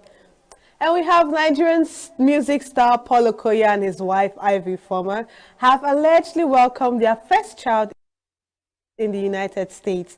According to the reports, the couple had their baby, a girl, on Sunday, September 29, 2024 in the US. Instagram blogger Cutie Jules shared the news, claiming the newborn shares an uncanny resemblance with Paul. Even though the singer and his wife have yet to confirm the news, fans and well-wishers have flooded their comment sections to congratulate the couple. And we have popular skit maker Sabinus laments as he loses his wristwatch worth $11,000 at the show in Uganda. The comedian and content creator was at the Gulu city in Uganda, where he had his show performance. While the event had been a successful one, Sabinus had lamented that he couldn't find his wristwatch. Sabinus wondered why he didn't just forget the wristwatch in Nigeria before his flight. And we have fans of all ages arrived at the River Plate Stadium in Buenos Aires to attend a concert held by the legendary pop star Paul McCartney. Many could hardly contain their excitement, saying this was probably the British musician's last visit to Argentina. McCartney's Guts Bar tour will see him visit the other Latin American countries such as Chile, Brazil, Costa Rica and Mexico before he leads to Europe in December. Meanwhile, Paul McCartney charmed Argentine Beatles lovers by kicking off his concert with Can't Buy Me Love, a song by the English rock band. Addressing the audience in Spanish, McCartney warmly greeted his Argentine fans. The performance of his first of two scheduled in the South American country, with the second slated for the end of October in the city of Cordoba. And we have Philippine pet owners had their dogs, cats, and even rabbits put on their Sunday best to get blessed by a priest at a Milano mall on Sunday. The special mass is held by the Catholic priest who sprinkles holy water to bless the animals in celebration of World Animal Day in the past week.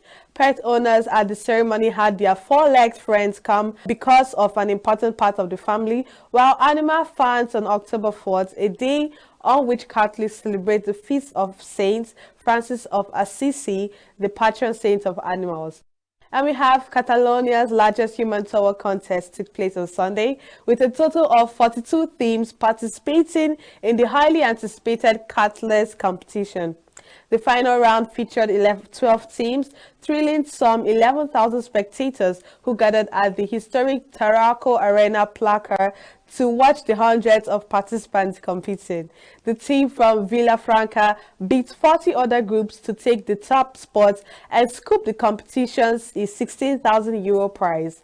The Catless competition held every 2 years, bringing together the best human tower groups from across Catalonia to showcase their strengths, coordination, and intricate formations. traditions.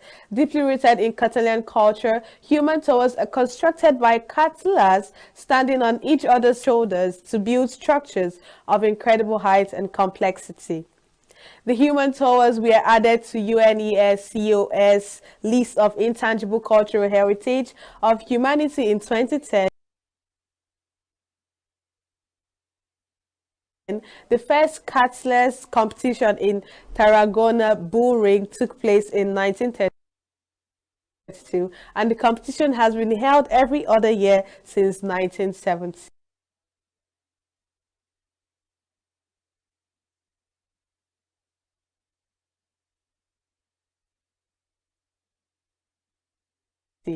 And that's a wrap on today's show. Don't forget to like, share, and follow us on all our social media platforms. I am Quincy Rowland. Stay focused and stay fabulous.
Welcome back. This is Signature Morning.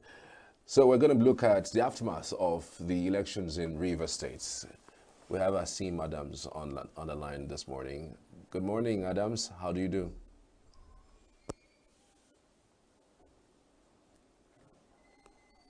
Hello, Adams.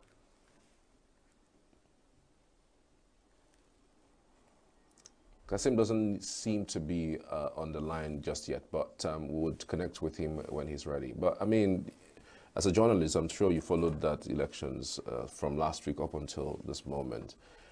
You also have friends, I'm sure, who are in Rivers State. I wanted to find out from you if Adams, can you hear me? Adams, we can't hear you. Can you, speak up a bit? Or maybe unmute your device.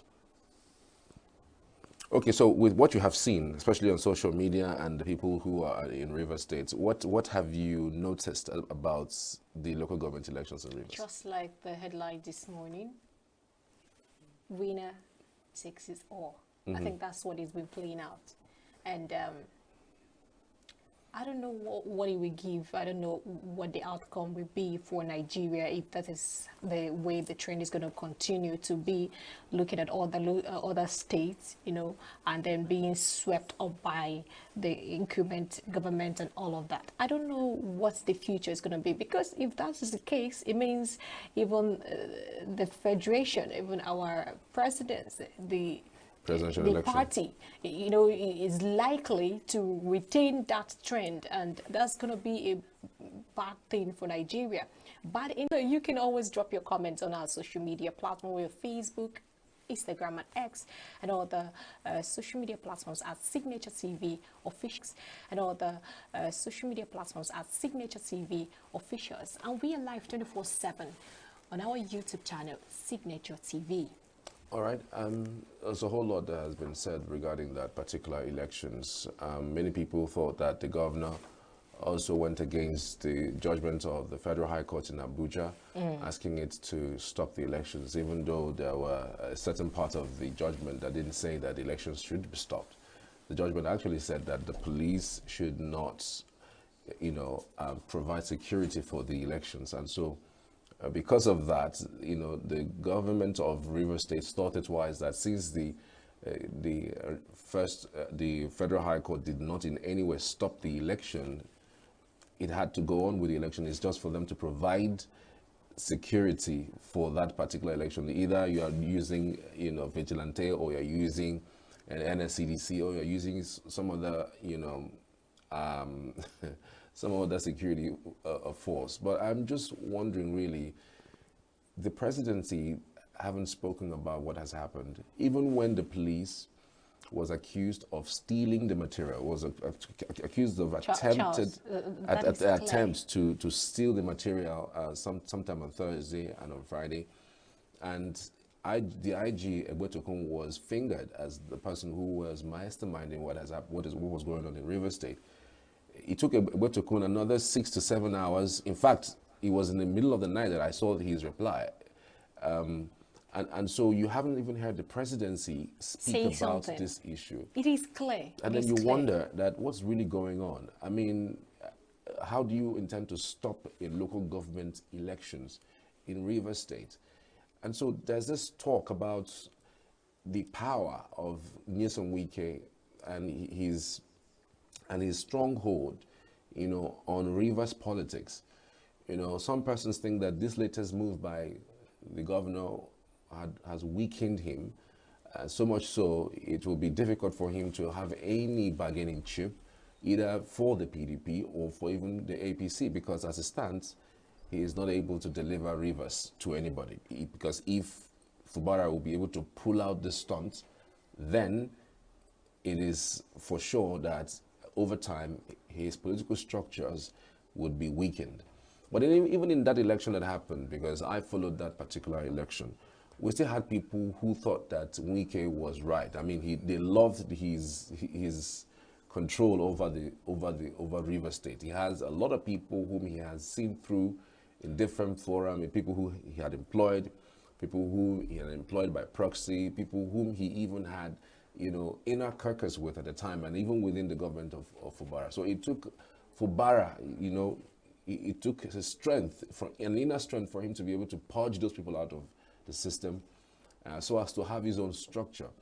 Because the bad thing about this particular thing is that if you as a governor don't have your own structure, it's just a matter of minutes or even seconds. You can be impeached, you can be moved out of the government house.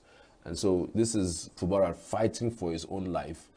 And so either he gets it done or he doesn't. I mean, it's just what it is. And so because of the kind of person that the Rivers State former governor is, Nyesom Wike, giving that he's going to continue fighting and making sure he's going to get to the point where he would win, because he says he never loses in any battle. But I mean, people are beginning to see that maybe he might be on a losing streak on this one. Can I tell you something, Charles? What happened in Rivers State is a very interesting one to me and to most people out there, because comparing it to what happened in Edo, this is kind of a beacon of hope. Being able to, stand or withhold the intimidation that comes with a more powerful Wike is a kudos, I would say. I would give it to Fubara for that resilience and that strength. It shows that it takes another stronghold to stand against another stronghold. And with all the things that are happening in Rivers, you could see that people are happy because they are looking Everyone is looking, everyone is, observing the whole thing, the power crunch of Wike over Rivers and all of that. So it's kind of a bond being broken down. And I love that. And the strength of Fubara to come out to stand his ground and regain the authority, I think that is commendable. And taking it up to what you said about the presidency, it is obvious. The presidency, just look at the ones in Edo State immediately after the election, with all the stuff that happened. Immediately, the president came out to congratulate the new governor. Now, looking at this one, because it is not an APC state, or the APC couldn't win in this battle, you can say that the president hasn't said anything. They are all watching. They haven't said anything. So it is a political interest thing. Do you get? So if it is in my caucus, if it is in my own line, if it is in my own favor, I'm going to come out, to support and all of that. But if it is going against my own political party or my own political will, then I might as well not say anything or make a silent threat. So it is all about politics, and I don't know. We keep on talking about this. Good morning. Good morning to you, my brother and sister. Is that Asim Adams? Yes, on the line. Good morning and welcome. Okay, just quickly go ahead because of time. What are your own, what did you notice about what happened in Rivers election, local government elections? The elections that happened in Rivers State, and for me, are elections that take place in a particular political firmament where you have a one-party state and a dictator. It does happen. When we heard those days in Uganda, or we heard those days when Jim Bede Bokassa, the butcher of Bangui, then you have people like Amadou Ahidjo in Cameroon. They operated a one-party state, and when they call for election, their political party win all the wards and all the seats. That is not democracy. This is a forced and lobotomized, democracy. You see, I have said it's not just only River State. In Benue State, in Cross River, you saw what happened in Akwa Ibom. Now you see the PDP sweeping the whole local government. In Edo State before now, PDP swept the whole local government. In River State, because the incumbent governor, Slim Fubara, is an apologist of the APP, and is using the APP as a pseudonym, to kind of, hoodwink, unsuspecting, populists. For those of us who are very aware and our eyes are wide open, know that the APP is a contraption that is funded by the executive governor of Rivers State. The chief of staff, Edison here, to Slim Fubara, is the alter ego to Slim Fubara, and is the one that arranged for all the loyalists of Slim Fubara to go to a non-known party before as APP. It's mendacious, it's facetious, to be very, to say the least. So when they turned out their results, even before the results came out, I told people that the 23 local government areas of River State will be swept by APP in an election that there was no campaign. I dare say, I am in Port Harcourt. Can Obiakpo chairman that won the whole, or what is his name? Did I see his poster? Did I see the councillor's poster? Did they campaign? I mean, elections have procedures and processes. I dare say, did they campaign? I never saw any campaign trail. In my locality where I voted, we were asking, even on social media, I was asking, please, who are the candidates for the various parties? I heard 18 political parties participated. Who are their candidates? Can I see their ideology? Can I see their manifesto? Can I see even their posters in my locale? I never saw anyone. So they went in and they declared their results. Yeah, they went in and declared their results. So in this wise, the question we are asking is this: how long are we going to be on this particular predatory democracy that the sitting governor, his political party that he has alliance with or affiliation with, will sweep all local government, council seats in the state? It's an aberration. Okay, before we get to that particular one, you mentioned campaign. Before now, we also what happened in Rivers where, the suffocation that came from the political opposition parties, and of course the whole thing that happened in PDP.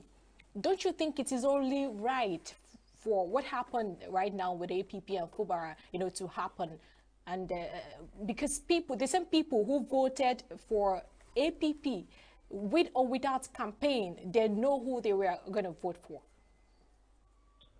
You see, what is election? Election has a process, like I said. That is all the procedure of election. Social Democratic Party, will you extinguish my rights on the altar of majority? They said the majority will have their way, but the minority will always have their say. As a minority, I'm having my say. Now, coming back to whether there was pressure from FCT Minister into ETC as the case may be, we must have to understand that politics is a game. It's just like a game of football.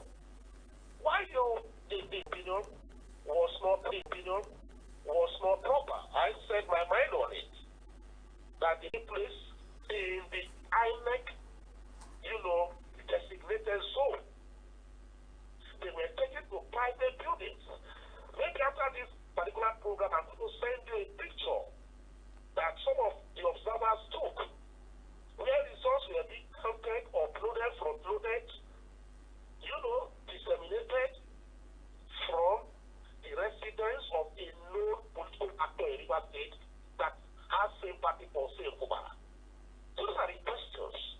But we saw the before the previous day when the materials were almost stolen by the police. The attack at the RASEC office. Don't you think this is only fair that the governor go straight forward to do anything he can do to secure the sensitive materials for that election? The governor is not the owner of the election; he's a participant, just like you and any other person. The governor of the state, because you are governor of the state, does not mean that the SEC is your limited liability company that you must come under your control. So, if the allegation, which was very puerile, I then say that it was puerile, it was a hogwash, it was a kind of propaganda to give the police a very bad name. The Nigerian police in River State came out with their position that, which is their duty is to protect